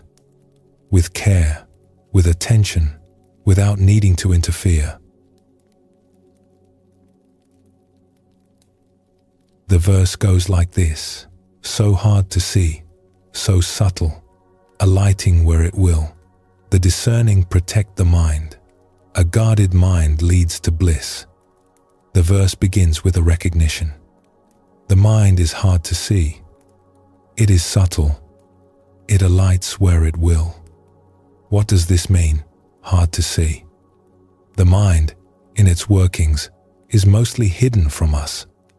A thought arrives, and we don't see it coming until we are already inside it. A worry forms, and by the time we notice the worry, it has already shaped our mood. An old grievance slips back in, and we find ourselves rehearsing it, having entered, without remembering when. The Buddha was a careful observer of his own mind. He noticed, over many years, that the mind moves faster than the part of us that watches the mind. By the time we become aware of a thought, the thought has often already been doing its work for a few seconds. By the time we recognize a worry, the worry has already shaped some part of our mood. The mind, as the verse says, is subtle. It does its work before we have fully arrived. This is not because the mind is sneaky. It is because the mind is fast, and because most of us are not paying close enough attention to see it move. The verse is not blaming us. It is describing what is true. Then the verse gives us a response. The discerning protect the mind. Here is the heart of this verse. Where the Fletcher's verse spoke of taming, this verse speaks of protecting. The word matters. Taming suggests changing something, bringing it into a different shape. Protecting suggests something different. We do not protect a child by changing the child. We protect a child by being present, watchful, kind. We notice what is happening, we respond when we need to, and otherwise we let the child be a child. A protected mind is one that has someone watching over it. Not changing it, just watching. the way a mother might sit beside a sleeping child, the way a gardener might walk the same path through his garden every morning, eyes ready, the way a shepherd might keep watch over a flock through the night, not fighting anything, just present. This is the second way of working with the mind in the chapter. The first was the Fletcher's active hand. This one is the watchful eye. And the eye, in Buddhist understanding, comes first. Before we can adjust the arrow, we have to see the bend. Before we can return the mind to the breath, we have to notice it has wandered. The eye is the foundation of all the other work. In the Buddhist tradition, this kind of attention is one of the oldest forms of practice. It is called by many names. Mindfulness in some traditions, witness consciousness in others, bare attention in still others. But under all the names, it is the same gesture. Look, see. Do not interfere unless interference is needed. Stay present. There is something the Buddha noticed about this kind of watching. He noticed that the mind, when it is watched gently, changes. Not because we have told it to change, because it has been seen. This is true of most things in life. A child who feels seen by a parent grows differently than a child who does not. A friend who feels heard relaxes differently than a friend who does not. The mind, similarly, settles when it is simply noticed, without correction or pushing. This is one of the more surprising findings of long Buddhist practice. That much of what we used to think required adjustment, fixing, effort, actually only required attention. The work was not to change anything. The work was simply to see clearly. And in being seen, many things resolved themselves without our needing to do anything more. The verse promises that a mind protected this way leads to bliss. The same bliss the chapter has named before. The bliss of a mind that is no longer at war with itself. The bliss that comes from simple, attentive companionship with one's own mind. Let us explore a story about this. In a small village, there was once an old gardener who tended a plot at the edge of his cottage. It was not a large garden. It produced enough vegetables to feed him and his wife, with a little extra to share with neighbors.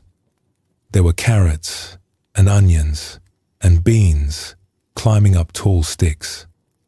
There was a small patch of medicinal herbs near the door. For more than 40 years, the old man had walked the same path through his garden every morning, just after dawn. He did not work in the garden every morning. Sometimes he worked. Sometimes he just walked. A young neighbor who had recently begun keeping a garden of his own was impressed by the old man's plot. The young man's garden, by comparison, was always struggling. The weeds overran it. The vegetables fought for space. One morning, the young neighbor came over to ask the old gardener for advice. He was full of frustration. "I work hard at my garden," he said. "I pull weeds for hours every weekend. I dig, and still it is overrun. How do you keep your garden so clean? You do not seem to work as hard as I do." The old man laughed gently. He motioned for the young man to walk with him through the rows. As they walked, the old man pointed at the ground. "Look here," he said. The young neighbor looked. He saw nothing, just a small patch of soil between two rows of carrots. "Look more carefully." The young man squatted down. He looked closely. Eventually he saw it. A single weed, no bigger than a small leaf, just barely sprouted from the soil. The old gardener bent down and pinched the tiny weed out between his fingers. He held it up, and then dropped it on the path. "There," he said. "Done." The young man stared. "But there must be 100 such tiny weeds in my garden right now." "Probably," said the old gardener. "And by next week, those 100 will be 100 large weeds. You will pull them out and break your back doing it, and they will come back, because by then their roots will be deep." He pointed again at where the small weed had been. This one had no root. It came out without resistance. It will not come back. I have just done a minute's work that would have been an hour's work in 3 weeks, and an afternoon in 3 months. The young man understood, finally, why the rows were so clean. The old man was not working harder. He was working at a different stage. "I walk through here every morning," the old gardener said. "I am not really working. I am just watching. The weeds tell me where they are. I take them out before they have time to become anything. By the time you see them in your garden, they have already won. I rarely have to do damage control." The young neighbor went home that morning with a new way of seeing his garden. And though it took him many seasons to retrain his habits, his garden eventually became as healthy as the old man's. By doing less. By seeing earlier. The old gardener was not just teaching the young man about gardens. He was teaching him about almost everything in life. About relationships. About habits. About the mind. Most of us, when we try to work on something difficult, work on it the way the young man worked on his garden. We wait until the difficulty is large. We confront it. We try to root it out. By the time we engage with it, it has already done much of its work in us. The old gardener taught a different way. The way of watching, of paying attention so closely that you catch things while they are still small. When something is small, it can be taken out with almost no effort, without resistance, without damage. The verse is suggesting this is also true of thoughts, of moods, of the small movements of the mind that, if left to grow, become the storms that wake us at 3 in the morning. This is one of the quieter teachings in the mind chapter. It does not promise the mind will stop having thoughts or that worries will never arise. It promises something different. That worries, noticed early enough, do not have to become storms. The storms come, in most lives, only when the small movements have been ignored for too long. The verse is teaching us to notice the small movements. Let us explore another story.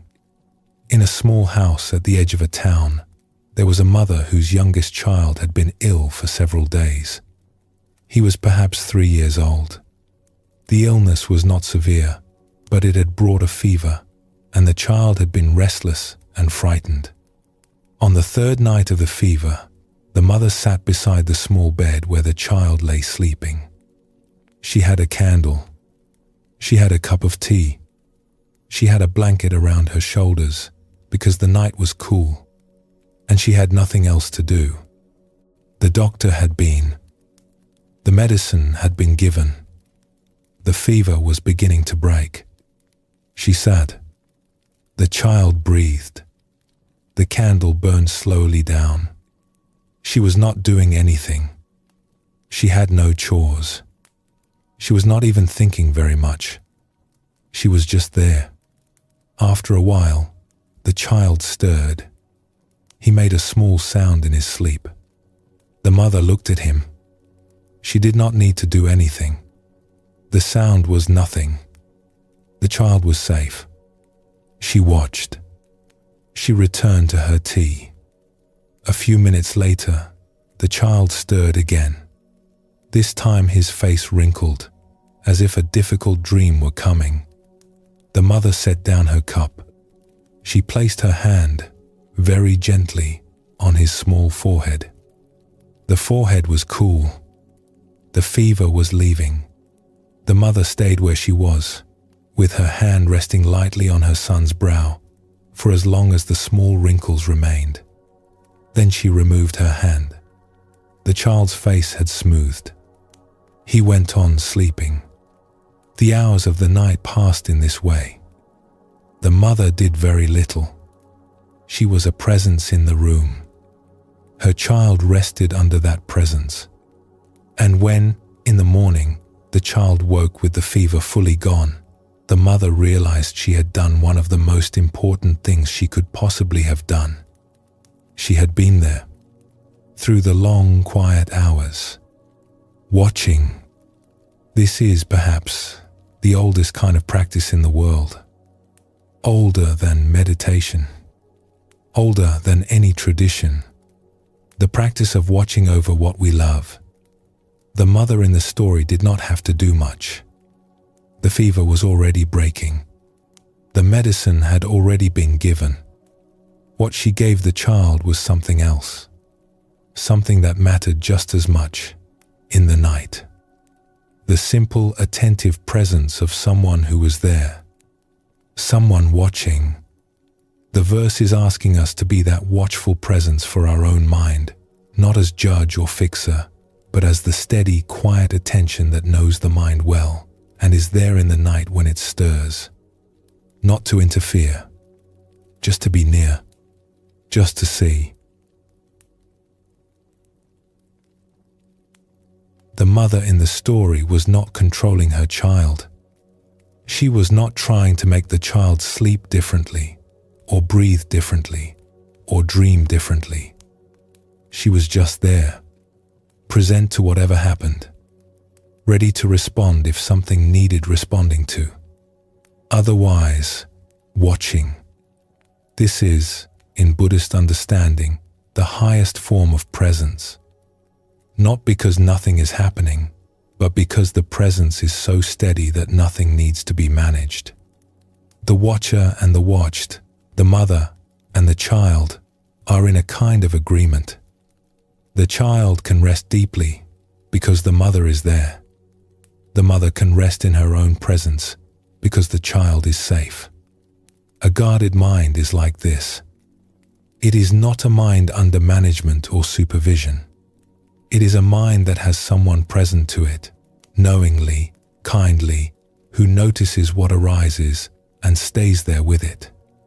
Most of the time, the mind, knowing it is seen, settles on its own. Rarely, the presence will need to do something. Mostly, the presence is enough. This is one of the great recognitions of the Buddhist path. That what most of us thought required control actually only required attention. We do not have to manage the mind. We just have to be present to it. The mind will rest more deeply under the steady gaze of someone who loves it than under the strict hand of someone trying to make it behave. In every Buddhist tradition, this watching is given a central place. Different schools name it differently: knowing, witnessing, just sitting, natural awareness. But under all the names, it is the same gesture. To see clearly what is happening without needing to change it. To stay present with what is without rushing toward what should be. Tonight, the mind will do what minds do. Thoughts will arise. Old habits will stir. Quiet worries will float up out of the dark and try to find a foothold. When they do, the work is not to push them away, or fight them, or argue with them. It is to see them, just to see them, as the gardener sees the small weed before it has rooted, as the mother sees the small wrinkle of distress on her child's face before it becomes a dream, as the watchful eye of someone who has come to know this mind well and is no longer surprised by what it does. The seeing itself is the protection. When a thought arises and you see it, The seeing has already done most of the work. The thought, met by attention, often dissolves before it can build. The worry, noticed early, often disperses before it can spread. And if a thought does not dissolve when you see it, that is all right. Some thoughts are larger than that. Some need longer attention. The work is the same. Watch it. See what it is. Let it move through. The watching does not have to chase the thought away. The watching just has to be present while the thought is here. In time, the thought will go. Most of them always do. You do not have to do anything more than watch. Watch with kindness, without judgment, the way a mother watches a sleeping child. That is everything. So tonight, simply watch. The breath, the thoughts, whatever moves through. Settle here for a moment. Let the breath grow slow. Let the watching continue on its own. When you are ready, we will go on.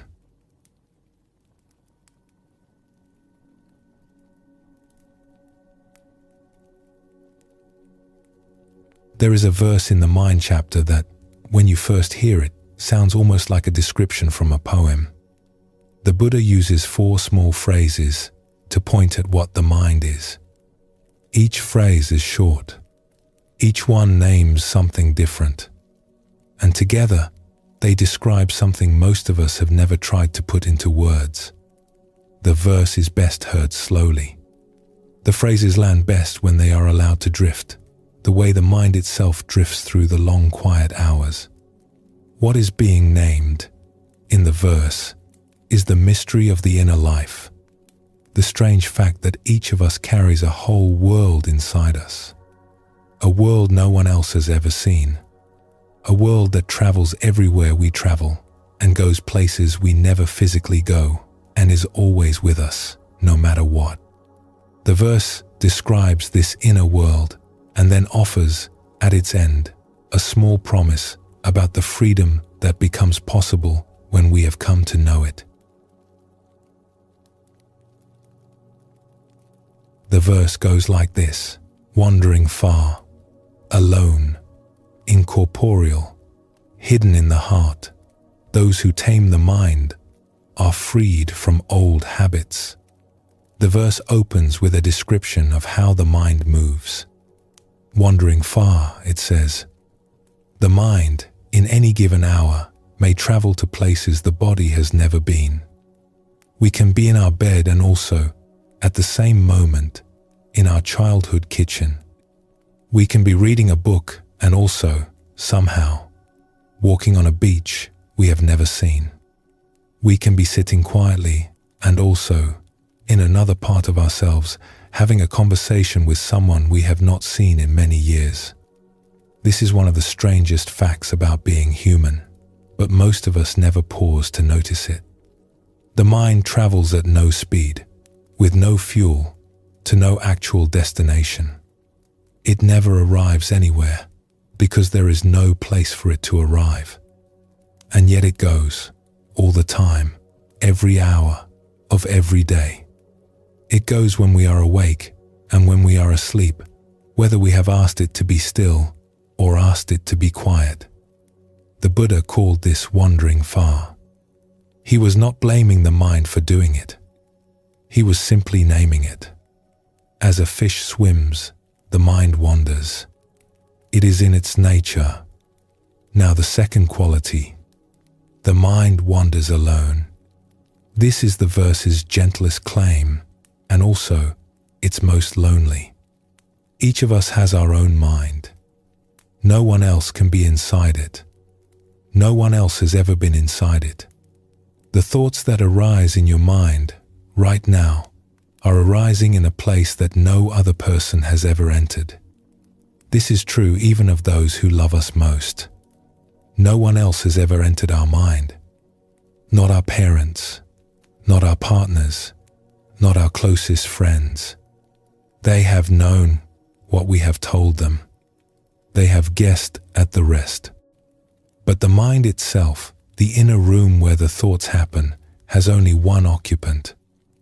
This sounds like a hard thing, but the verse, by saying it plainly, also offers a small comfort. We have always thought we were the only ones who knew our own mind. We did not realize this was true of everyone. Every person on earth, every person who has ever lived, has been alone inside their own mind. The loneliness, when seen this way, is not personal. It is universal. We share it, even though we cannot share it. The third quality. The mind is incorporeal. It has no body. It has no shape. It does not weigh anything. If a surgeon opened the skull, they would not find it. They would find the brain. They would not find the mind. The mind, in the verse, is something different from the brain. It is something that has no substance, no location, no edges. And yet it is real. It feels, it thinks, it dreams. It remembers and hopes and worries and loves, all without weighing anything, all without taking up any space. This is one of the strange recognitions of careful contemplation. You can spend your life with your mind and never see it directly. You can only watch what it does. There is something in there, feeling and thinking and remembering, but the something itself has no edge for you to find. It is everywhere you look and nowhere you can point. The fourth quality. The mind is hidden in the heart. The Buddha used the word heart not to mean the muscle that pumps blood. He used it to mean the deep inner place, the cave, the center where the mind lives, the place that no one else, including us, sees clearly. Most of us have not even gone into it ourselves. Not really, not for long.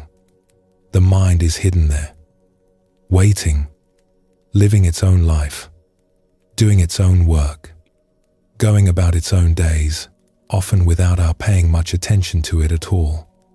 And then the verse offers its quiet promise. Those who tame the mind are freed from old habits. The verb here is tame. The same word as in the verse about the Fletcher. The slow, patient bringing of a wild thing into kindness with itself. And the promise is that when this happens, when the mind has been gently brought into kindness with itself, an unexpected gift arrives. Old habits begin to fall away. These are the habits we have all carried. The way we have always been hard on ourselves. The way we have always responded to small disappointments. The way we have always lain awake at night, thinking the same things.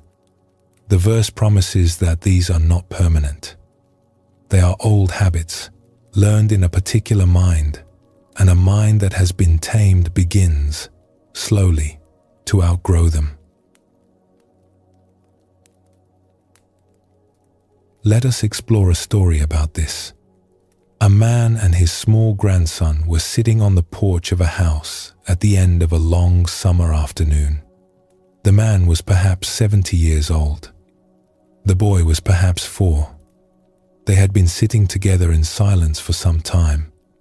The boy had been kicking his legs against the wooden railing, watching a beetle make its way across a board. After a while, the boy turned to his grandfather and asked, "Grandpa, where do thoughts come from?" The old man did not answer right away.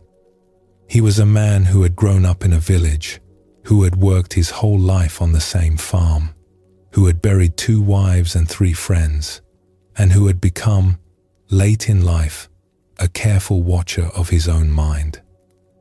The boy's question was, he realized, one of the most important questions he had ever been asked. He thought for a long time before he answered. "Well," he said at last, "I have wondered about that my whole life, and I still do not know." The boy nodded seriously. He seemed to find this answer satisfactory. "But I will tell you what I have come to think," the grandfather went on. When a thought comes to you, it comes from a place no one else has ever seen. Not your mother, not me, not anyone. It comes from a place that is yours alone. A place inside you that no one will ever go but you. Even Mama can't see my thoughts. Not one of them. She can guess what you are thinking. She can love you very much. But your thoughts are yours. They live in a place that has just one door, and only you have the key. The boy thought about this for a long time. The afternoon was growing late. The beetle had reached the end of the board and dropped over the edge. "That sounds lonely," the boy said. The old man smiled. "It is, a little. But here is what I have learned. In all these years, everyone has a place like that. Your grandmother had one, and so did my old friend Charlie, and the president of our country has one, and even the strangest people in the world. We are all alone in our minds. Which means, in a way, we are not alone at all. We are all the same kind of alone, together." The boy did not understand this fully, but he sensed that it was important. He kicked his legs against the railing for a while longer. Then he leaned over and rested his small head against his grandfather's shoulder. "Grandpa," he said, "if we are all alone in our minds, then who is in there with us?" The old man considered. He was not sure how to answer.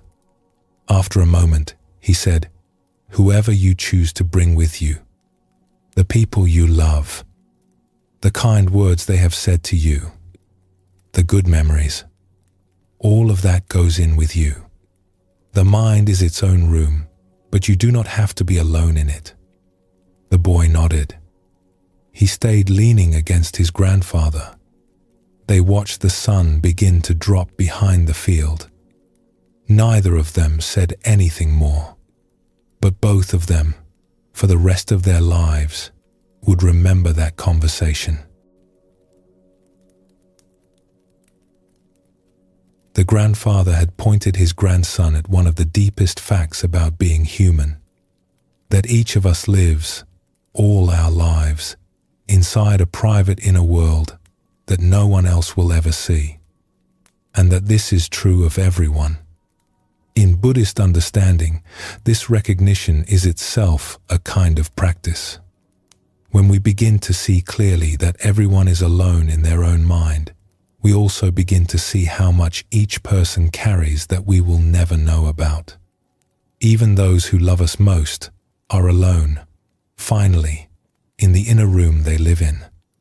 And the kindness we extend, when we extend it, lands inside a place we will never see, but which is real and which receives. Let us explore another story. In a monastery in the high country, there once lived a monk who had been practicing for 40 years. When he was young, he had been very serious about his practice. He had sat for long hours. He had read many books.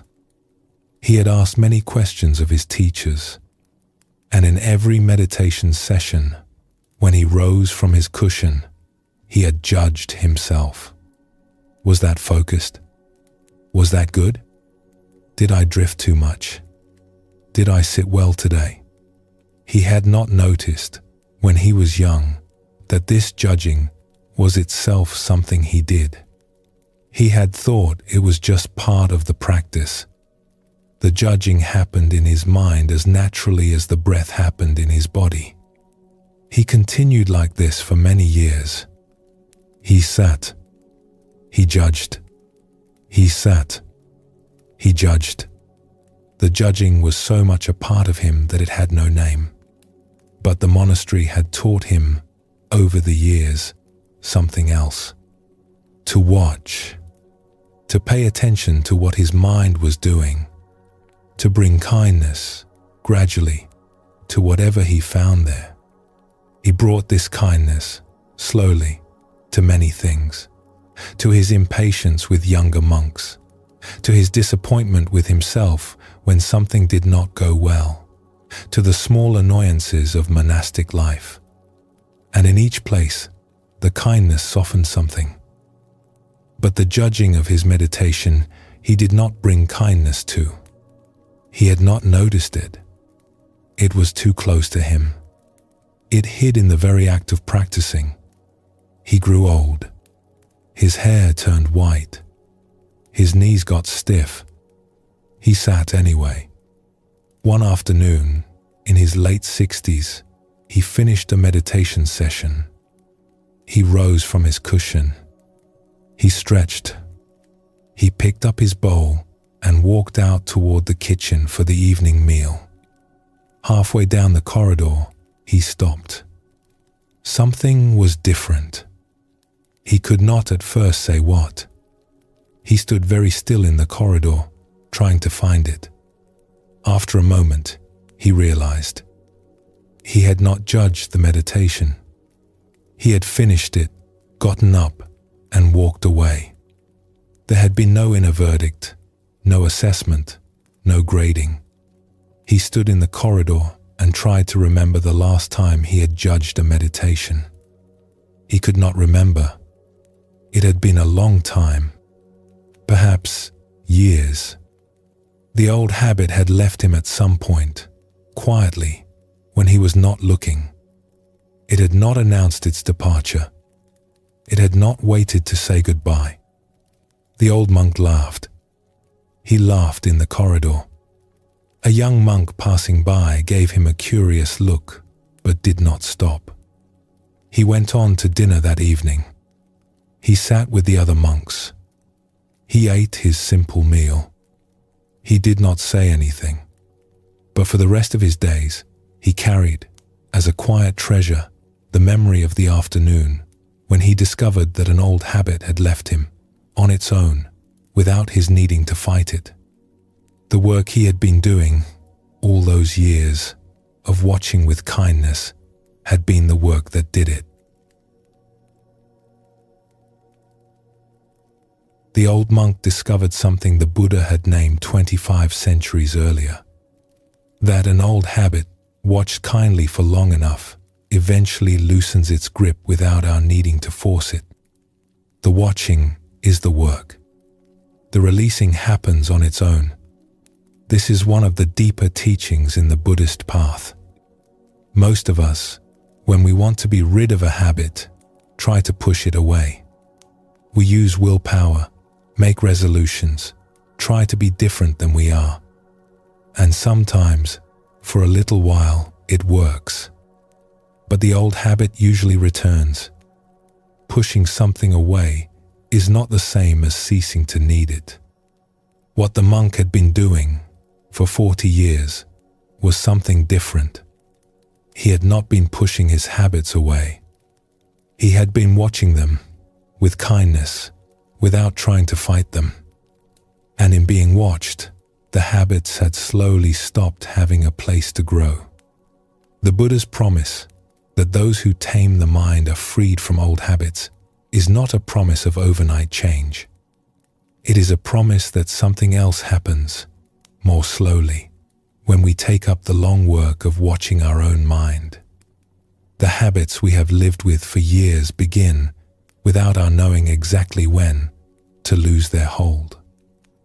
The freeing happens, often without ceremony, often without our being there to see it go. Tonight, you do not have to do anything with the mind. It will wander as it wanders. It will quiet as it quiets. The verse asks one thing only, and that is to know the mind a little better than you did before. To know it well enough to recognize it as your own. The same wandering mind the verse named, alone, hidden, mysterious, yours. To know it as a presence, not a problem. To know it the way the grandfather knew the boy's question. With wonder, with patience, with the recognition that this thing inside you is mysterious and also yours.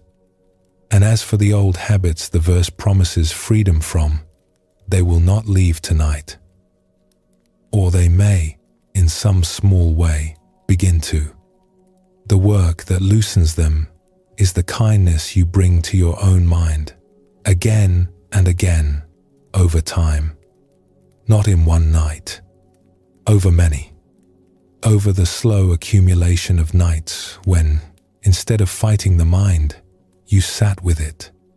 So tonight, simply be with it. In the dark, in the quiet. Let it wander, be alone, be hidden in the heart, doing whatever hidden things minds do. You are not in charge of any of it. You did not invent the mind, nor decide its qualities. The Buddha did not invent these things either. He simply named them so that we could see clearly what we have been living with. And what we have been living with, when we see it clearly, can become something we are slowly at peace with. Not a problem to solve, but a mystery to live alongside. Stay here, in the quiet. Let the breath grow slow. Let the mind wander or rest as it will. When you are ready, we will continue.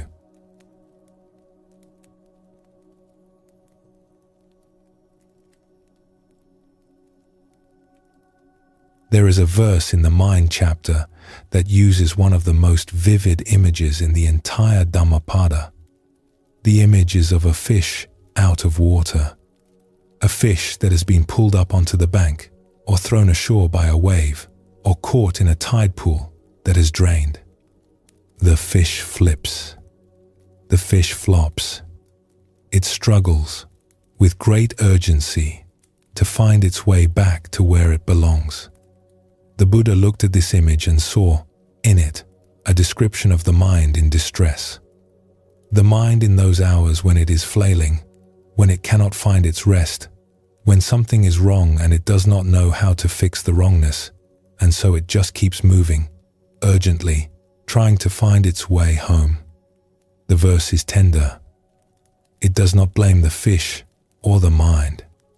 It simply notices, with great care, that this is what minds sometimes do. Most of us, at some point, have known a mind like this. The verse gives us a different way to see what is happening when our own mind is flipping and flopping in the night. The verse goes like this: like a fish out of water, thrown up on dry land, this mind flips and flops, trying to find its way home. There is something striking about this image. Most of the verses in the mind chapter use gentle metaphors. The Fletcher, the craftsman, the watchful eye. This one is different. It chooses something visceral, something anyone who has ever stood by a river has seen. A fish on the bank does not look serene or peaceful or meditating. It is flipping. It is flopping. It is throwing itself against the ground with what must be tremendous urgency, all to get back to where it can breathe. And the Buddha says, plainly, that the mind does this too. When the mind is in distress, this is what it does. It flips. It flops. It throws itself urgently against whatever ground it has been left on. It does not know how to be still on dry land. It was not made for dry land. It is not at home there. It is trying with everything it has to get back to where it can breathe. This is the image the Buddha gave us. And, surprisingly, it is a kind image. He is not blaming the mind for flipping. He understands, with the kind of compassion only long practice can give, that this is what happens when something has been pulled out of its element. What is the mind's element? What is the water it has been pulled from? The mind's natural element is presence, rest, the simple, awake quality of being here, in this body, in this breath, in this moment. When the mind is in its element, it is not flipping and flopping. It is breathing easily in the only home it has ever had. What pulls the mind out of this home? Many things. A worry that arrives without warning, an old memory at 3 a.m, a piece of news that lands badly, an anticipation of tomorrow. Anything that pulls the mind away from the present and into the future or the past can become a kind of shore.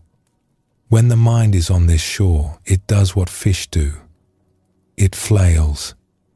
It flips. It flops. It throws itself at the problem again and again, trying to find some way to solve it, to fix it, to figure it out. It cannot rest. It cannot breathe easily. It is out of its element. The verse is not asking us to make the mind stop flipping. That would be like asking the fish to stop flipping while it is on the bank. The fish cannot stop. The flipping is what it does when it is out of water. The verse is asking us to do something different, to recognize what is happening, to see the mind in distress with the eyes of someone who understands, to respond with the kindness one would have for a flailing fish rather than with annoyance, and, when we can, to return the mind gently to its element, to bring it back to the water, to the breath, to the body, to the simple, present moment where it can breathe again. In the Buddhist tradition, this is one of the great recognitions, that the mind has a home. It is not somewhere we have to invent. It is not somewhere we have to earn.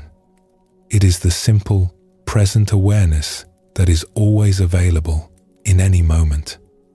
Most of us have been away from it for so long that we have forgotten it is there. We think the flipping is the natural state. We think the urgency is just what minds do. But the urgency is not natural. It is what the mind does when it is far from home. There is something the verse is asking of us, beyond the practical instruction. It is asking us to look at our own minds, in their hardest hours, with the eye of someone who has seen a fish on the bank. With compassion, with recognition, with the understanding that the suffering of the flailing creature is not a moral failing. It is the suffering of something that has been pulled from where it belonged. When we look at our own anxious mind this way, something shifts. The mind that has been judging itself harshly for being anxious gets a different look. A look of recognition. A look that says, "Oh, you are a fish out of water. No wonder you are flipping. Let us see if we can find the water again." Let us explore a story about this. In a small village by a slow brown river, there lived a little girl who liked to walk along the bank in the evenings. She was perhaps 8 years old. Her mother allowed her to go alone because the village was safe and because the girl had been walking that path since she could walk at all. The girl knew the river well. She knew its turns, its smooth flat rocks, the willow that leaned out over the water. One evening, as she was walking back toward home, she heard a small sound, a wet, soft sound like something hitting the ground. She looked. On the path ahead of her was a small silver fish. It was flipping, twisting itself one way and the other with all its small strength, trying to get back to the water. The girl did not know how the fish had gotten there, and she did not stop to wonder. She crouched down. The fish was small enough to fit in her 2 hands. She picked it up carefully. The fish kept flipping in her hands. It did not understand that she was trying to help. It only knew that it was out of water and needed to be back in. The flipping was urgent. It did not stop. The girl walked, as quickly as she could without dropping the fish, to the edge of the river. She knelt down in the soft grass. She lowered her hands, with the fish in them, into the slow brown water. For one moment, the fish was still. Then, with a small flick, it slipped from her hands and disappeared into the river. The girl stayed kneeling on the bank for a few minutes more. The water moved by, slowly. She could not see the fish. She would never see the fish again. But she knew that, somewhere in the river, the fish was breathing again. The flipping had stopped. The desperation had stopped. The fish was home. She walked the rest of the way back to her village in the soft evening light. When she got home, her mother asked her how her walk had been. She thought about telling her mother about the fish, but it was a quiet thing, and she was not sure how to put it into words. So she just said it had been good. That night, when she lay in bed, she thought about the fish. She thought about how, when the fish had been on the path, it had not known that anyone was coming to help. It had only known that it was out of water. It had only known that something was very wrong, and it had to do something, urgently, to fix it. And the flipping was all it could do. She thought about herself. She was 8 years old, and she did not have words for many things. But she knew that she, too, sometimes felt urgent in a way she could not name. She knew that sometimes, in the dark, her own mind seemed to flip and flop, looking for something it could not find. And she wondered, just for a moment, if someone, somewhere, would come along and pick her up gently and carry her back to the water. She fell asleep before she finished the thought. The river moved by, in the dark, just outside her window. The girl had done, instinctively, what the verse asks of us. She had seen a creature in distress and recognized that the distress was not its fault. She had not stopped to lecture the fish or judge it for flipping. She had simply picked it up with great gentleness and brought it back to where it could breathe. The verse is asking us to do this for our own mind. In its hardest hours, when it is flailing in the dark, to recognize what is happening, to know that the urgency is not a moral failing, to know that the mind is simply out of its element, and to bring it back with the same kindness the girl brought to the fish, to the water it remembers. This is one of the gentlest practices in the mind chapter. It does not ask us to fix anything. It only asks us to recognize. Let us explore another story. In a small house in a quiet town, there lived a woman who had been an anxious sleeper for most of her life. She was perhaps 60 years old. Many of her nights, for many years, had been spent lying awake with a mind that would not rest. When she was young, she had fought the anxiety. She had argued with it. She had tried to reason it away. She had told herself that her worries were silly, that she was being weak, that she should just go to sleep. None of this had ever worked. In her 40s, she had read books, tried techniques, counted sheep, counted backward from 100, recited lists, named the things she was grateful for. Some of these had helped, a little. None of them had changed the underlying weather of her nights. But somewhere in her 50s, she had encountered a teaching that had changed something. She had read, in an old book of Buddhist sayings, an image of the mind as a fish out of water. She had read it slowly. She had recognized something in it that she had not recognized in any of the techniques. The image had been kind to the mind. It had not blamed the fish for flipping. She had thought about that image, on and off, for many months. Now, in her 60s, when she lay awake with her anxious mind, she did something she had not done in her younger years. She talked to her mind, not out loud, just in the dark, in her head, the way you might whisper to a small animal in distress. She would say, "Oh, you are flipping again, my friend. I see you. I know. You are out of water. You are out of your element." She would notice the urgency of her thoughts, the way they wanted to solve something that could not be solved at 3 in the morning, the way they were trying, with great effort, to get her somewhere she could breathe. She would say, "There is nowhere to go right now. There is nothing to do at this hour.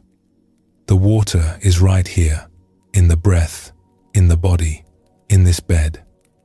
Come back. Come back to the water." She did not always quiet right away after doing this. Sometimes the mind kept flipping, but it flipped less violently. It flipped for less long.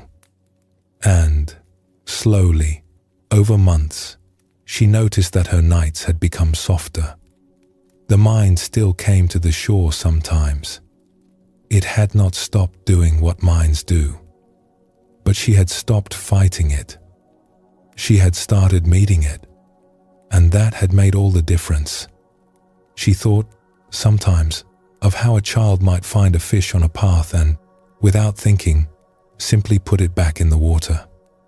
The kindness would be immediate. The child would not need to be told what to do.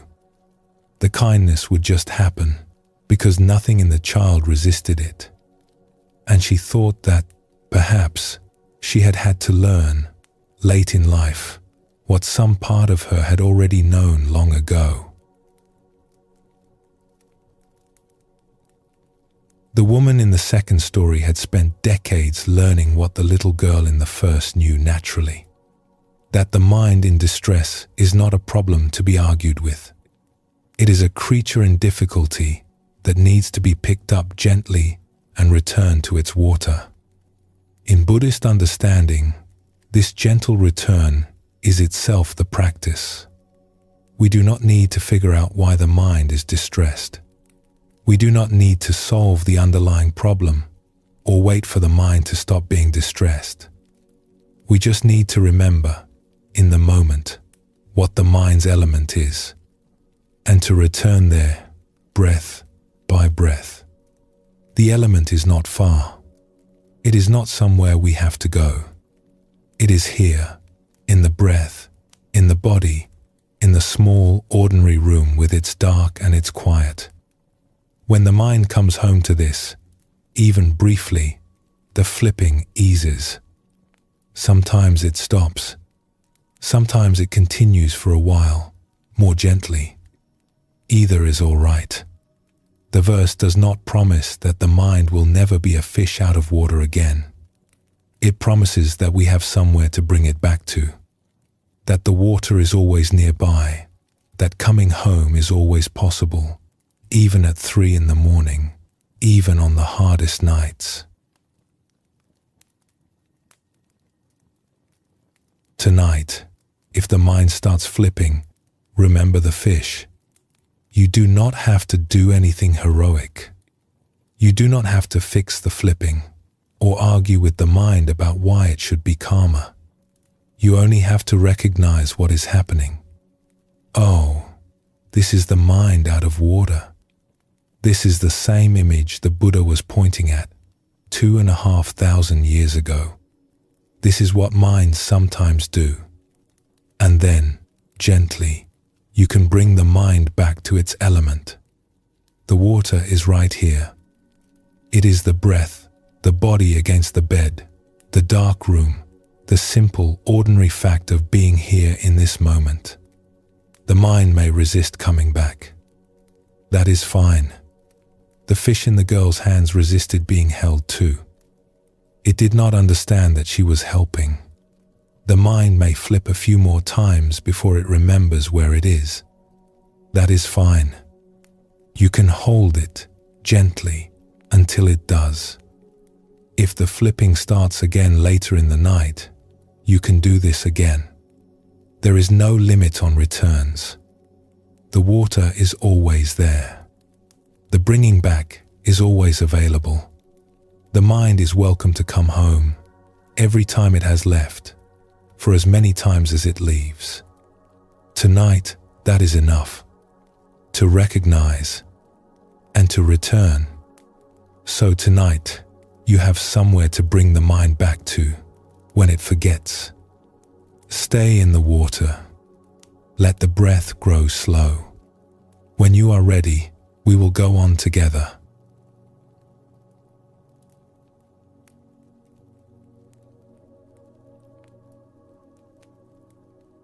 We have come to the end of the mind chapter. There are 11 verses in all, and we have walked through 8 of them tonight. We have met the Fletcher and the wandering mind, and the inner court that grades us, and the mind that has gone astray, and the friend we have been looking for, and the watchful eye, and the mind that travels alone, and the fish on the bank. Now, at the very end of the chapter, we are going to return to 3 of those verses. The 3 that, when held together, describe the whole journey of working with one's own mind. The 3 that name, in plain words, what the chapter has been teaching us all along. The first is the recognition. The mind is hard to tame. The second is the method. We tend it, gently, the way a Fletcher tends an arrow. The third is the promise. When the mind has been tended, it becomes the most reliable friend we have ever known. We have heard these verses before, in their own modules. Tonight, we return to them in a different way. Slower, closer to sleep, with a kind of recognition that comes only at the end of a journey. Tonight, we are not learning anything new. We are gathering, taking what has already been said and laying it alongside each other, so that the shape of the chapter becomes clear, so that what was given to us, piece by piece, can be seen as one whole. The first verse we return to is one we heard near the start of the chapter. A mind that's hard to subdue, swift, alighting where it will. It is good to tame the mind. A tamed mind brings happiness. We met this verse on our first module of the night. The young weaver in the small village, who could not sleep, who learned to greet her thoughts like guests. The 2 old friends comparing the way each of them had come to live with their own restless minds. The recognition the verse offers is simple.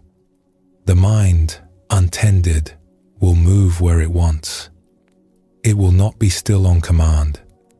It will not be quiet just because we ask it to be. This is not a flaw in us. It is what minds do. The promise of the verse is small and important. The mind can be tamed, not silenced, not erased. Tamed, in the gentle sense the Buddha meant, brought into kindness with itself. And when this happens, the verse says, the mind brings happiness. Not because the mind has stopped moving, but because the moving is no longer at war with itself. This was the first thing the chapter wanted us to know. That the mind we have been living with is workable. That it can be tamed. That it will not always behave, but that it will, slowly, become kinder to its own owner. And in that kindness lies the happiness most of us have spent our lives looking for. This recognition is the seed of everything that comes after. Until we see clearly that the mind is the way it is, we will keep trying to make it different than it is, and we will keep failing. The verse gives us permission to stop fighting that fight. The mind is hard to subdue. It is swift. It alights where it will. These are not problems to solve. They are facts about what minds are. The verse names them so that we can finally stop pretending otherwise. The second verse we return to is one we heard later, the verse of the Fletcher. The mind quivers and shakes, hard to guard, hard to curb. The discerning straighten it out, like a Fletcher straightens an arrow. We met this verse in the second module of the night. The old Fletcher who worked slowly on a single arrow. The apprentice who learned, eventually, that his master had not been teaching him about arrows at all. The young monk in the high monastery, who came to see that the bringing back was the practice. The method the verse offers is not heroic. It is small and patient. The long, slow work of returning to the breath, to the moment, to this body, in this bed, in this dark room. We have done this returning many times in our lives, even when we did not know we were doing it. The small moments of noticing the mind has wandered, of catching ourselves in worry, of setting down a thought that did not help. Each was a small return. Each was a straightening of the arrow. The verse promises that this is the path. Not a single moment of insight. Many small returns. Each return is the work itself. And the bliss, if it comes, is not at the end of all the returnings. It is inside each one. The kindness with which we bring ourselves home is itself the homecoming. This is the verse that has, perhaps, kept the mind chapter alive for 2,500 years. The image is so concrete. Anyone can see it. A craftsman, his hands worn, working slowly. Nothing more. And inside that small image is everything we need to know about how to be patient with our own mind. And the third verse, the one we heard in the fifth module of the night. A rightly directed mind would do you more good than your mother or father or any other relative. We met this verse through the story of a young girl whose mother died when she was small, and the aunt who taught her to be her own good company. And again through the old monk in the forest who, after 60 years, said simply, "I know my own company. It is good company. How could I be lonely?" This verse is the promise of all the work we have been doing. That when the mind has been tended, when we have walked with it kindly through many years, it becomes the friend we have been looking for our whole lives. Not somewhere outside us. Inside. In the same body. In the same heart. This is perhaps the most surprising of the chapter's teachings. That the relationship we have been looking for, in everyone we have ever loved, can also be found in this one place that is always with us. The mind we live with, when it is no longer at war with itself, becomes our most steady companion. The friend who never leaves the room. The friend who is here, even now, listening to these words alongside us. Many people, when they first hear this verse, do not believe it. The claim is too large. The promise is too generous. But every contemplative tradition in the world has eventually arrived at some version of it. That the mind, well tended, becomes the truest companion any of us will ever have. That what we have been searching for, outside, was inside the whole time. The Dhammapada, in this one small verse, says it as plainly as anyone has ever said it. Let us explore one final story. In a small house in a quiet town, on a winter night many years ago, there lived an old woman who had been awake for some time. She was perhaps 75 years old. Her husband had died several years before. Her children were grown and lived in other towns. She lived alone in the small house, with a cat and a kitchen she loved, and a window that looked out at a maple tree. On this particular night, she had gone to bed at the usual hour. She had read for a little while by the lamp on her bedside table. She had said goodnight to the cat, who slept at her feet. She had turned off the lamp. And then the mind had begun.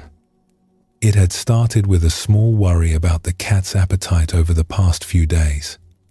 From there, it had moved to a memory of her husband, which brought tears.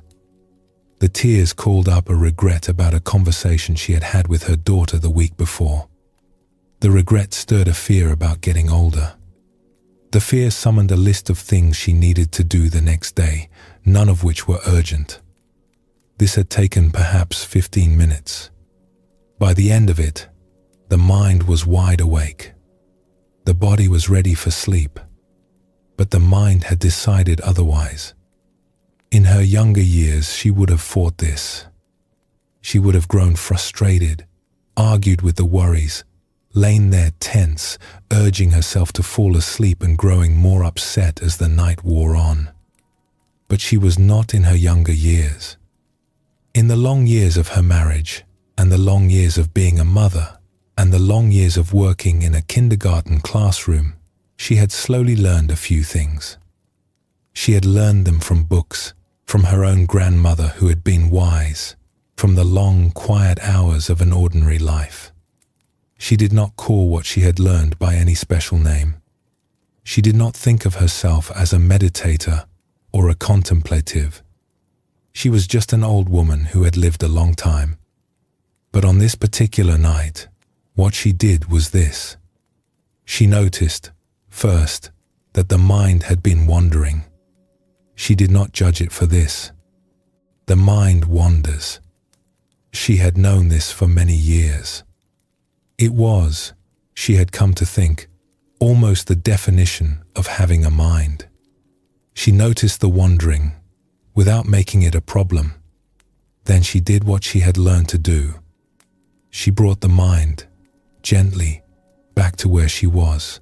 The feeling of the blanket against her hands, the soft weight of the cat at her feet, the quiet sound of the wind outside in the maple tree, the simple fact that she was here, in this bed, in this room, on this winter night. The mind, of course, wandered off again, almost immediately.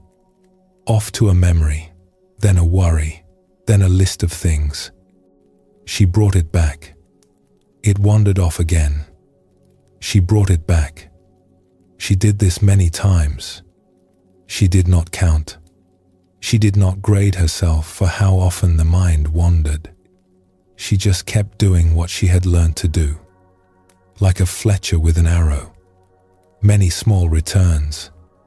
Each return a small kindness. After a while, something began to happen that she had come to know well. The mind, slowly, started to settle. Not because she had forced it, because it had been brought home, kindly, enough times that it had begun to trust that home was where it would be brought. She noticed something else too.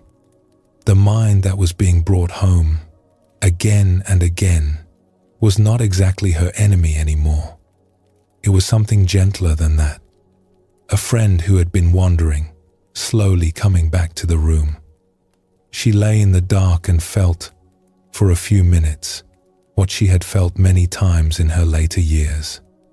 The simple, ordinary fact that she was not alone. The mind in her was something she had come to know and to love. Something that, for all its restlessness, was good company in the long, quiet hours. She did not call this anything. She did not name it as a Buddhist experience, or a spiritual moment, or anything at all. She just lay in the dark with her cat in her small house, with her own kind mind for company. After a while, she settled into rest. It was not a triumphant rest. It was just rest. The cat shifted. The maple tree moved in the wind. The night went on. This story is a small one. There is nothing special about it. The old woman is not famous. She does not become enlightened. She does not have a great realization. She simply does, on one ordinary winter night, what the chapter has been teaching her and us, and everyone who has ever encountered these 11 verses. She recognizes the mind has wandered. That is the first verse we return to tonight. She brings the mind back, gently, many times. That is the second. And in the bringing back, she finds the mind has become something other than her enemy. It has become a kind of friend. That is the third. The 3 verses are not 3 separate teachings. They are 3 pieces of one teaching. The recognition, the method, the promise. Each one needs the others. Without recognition, there is nothing to bring back.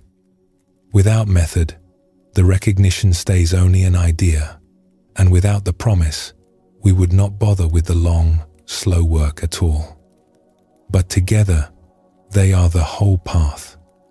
A path that does not happen all at once. A path that happens over many winters, in many small houses, in many beds, in many minds. The path of a person learning, slowly, to be kind to their own mind.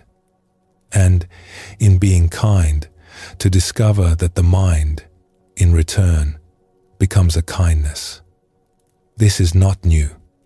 This has been the path for 2,500 years. The old woman in our story was walking it without knowing it had a name. We are walking it tonight, you and I, in our own way. Every listener who has ever heard these verses, in any century, in any country, has been walking it. It is older than the listeners. It is older than the Buddha. The wisdom in these verses is the kind that some old, kind people have been finding their way to in every century, with or without these particular words to guide them. The verses just put it more plainly than most. It is the oldest path and the simplest. The path home. Tonight, if you are still awake, you have everything you need. The verses have been heard. The teachings have been gathered. The path has been named.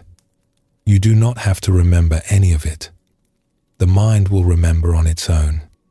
Tomorrow, or the next day, or in the middle of some difficult moment, one of these verses may quietly arise in you.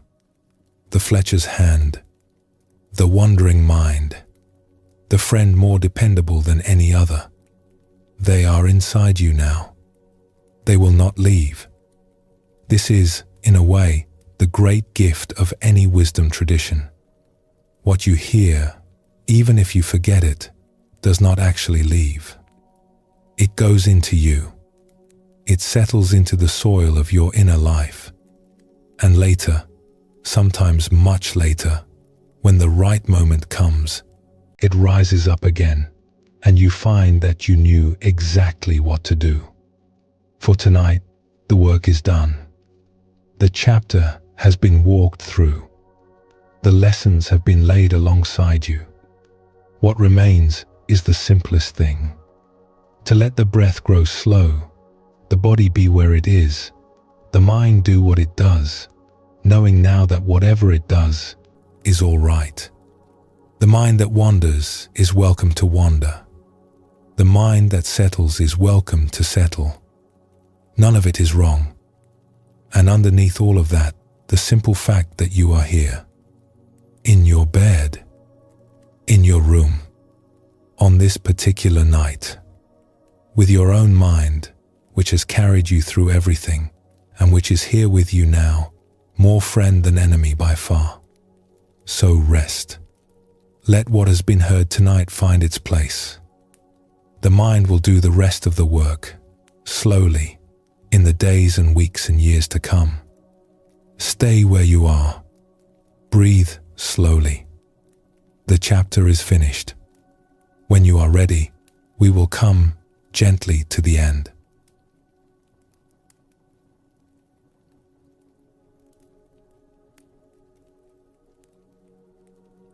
And so we come to the end of our first journey through the mind chapter of the Dhammapada. We have walked through 11 verses, or more accurately, through the 8 of them that had something to teach the heart in the late hours of the night. We have met the Fletcher, the wandering mind, the grandmother who stopped grading herself, the baker who calculated 500 hours, the girl who became her own good company, the old gardener who watched for weeds before they grew, the grandfather and his grandson on a porch, the fish on the bank, and the old woman in the small house on a winter evening who lived everything the chapter had been teaching without knowing she was doing it. The teachings of the Dhammapada will be here tomorrow night, and next week, and in many years, when this small recording is long forgotten. The wisdom in them is older than any recording and outlives all of us. Whatever you have heard tonight, let it settle in you slowly. Some of it may make sense now. Some of it may not make sense until much later. That is all right. Wisdom of this kind is not a thing you understand. It is a thing you live with over many years until one day you realize you have become a little bit kinder to yourself, to the mind you live with, to the world. If you are still with us, thank you for staying. If you have already drifted off, thank you for that too. The chapter was for both kinds of listener. We will be back with another chapter, another set of small verses, another quiet walk through the wisdom of the Dhammapada. Sleep well, and thank you for joining us here at Midnight Monk.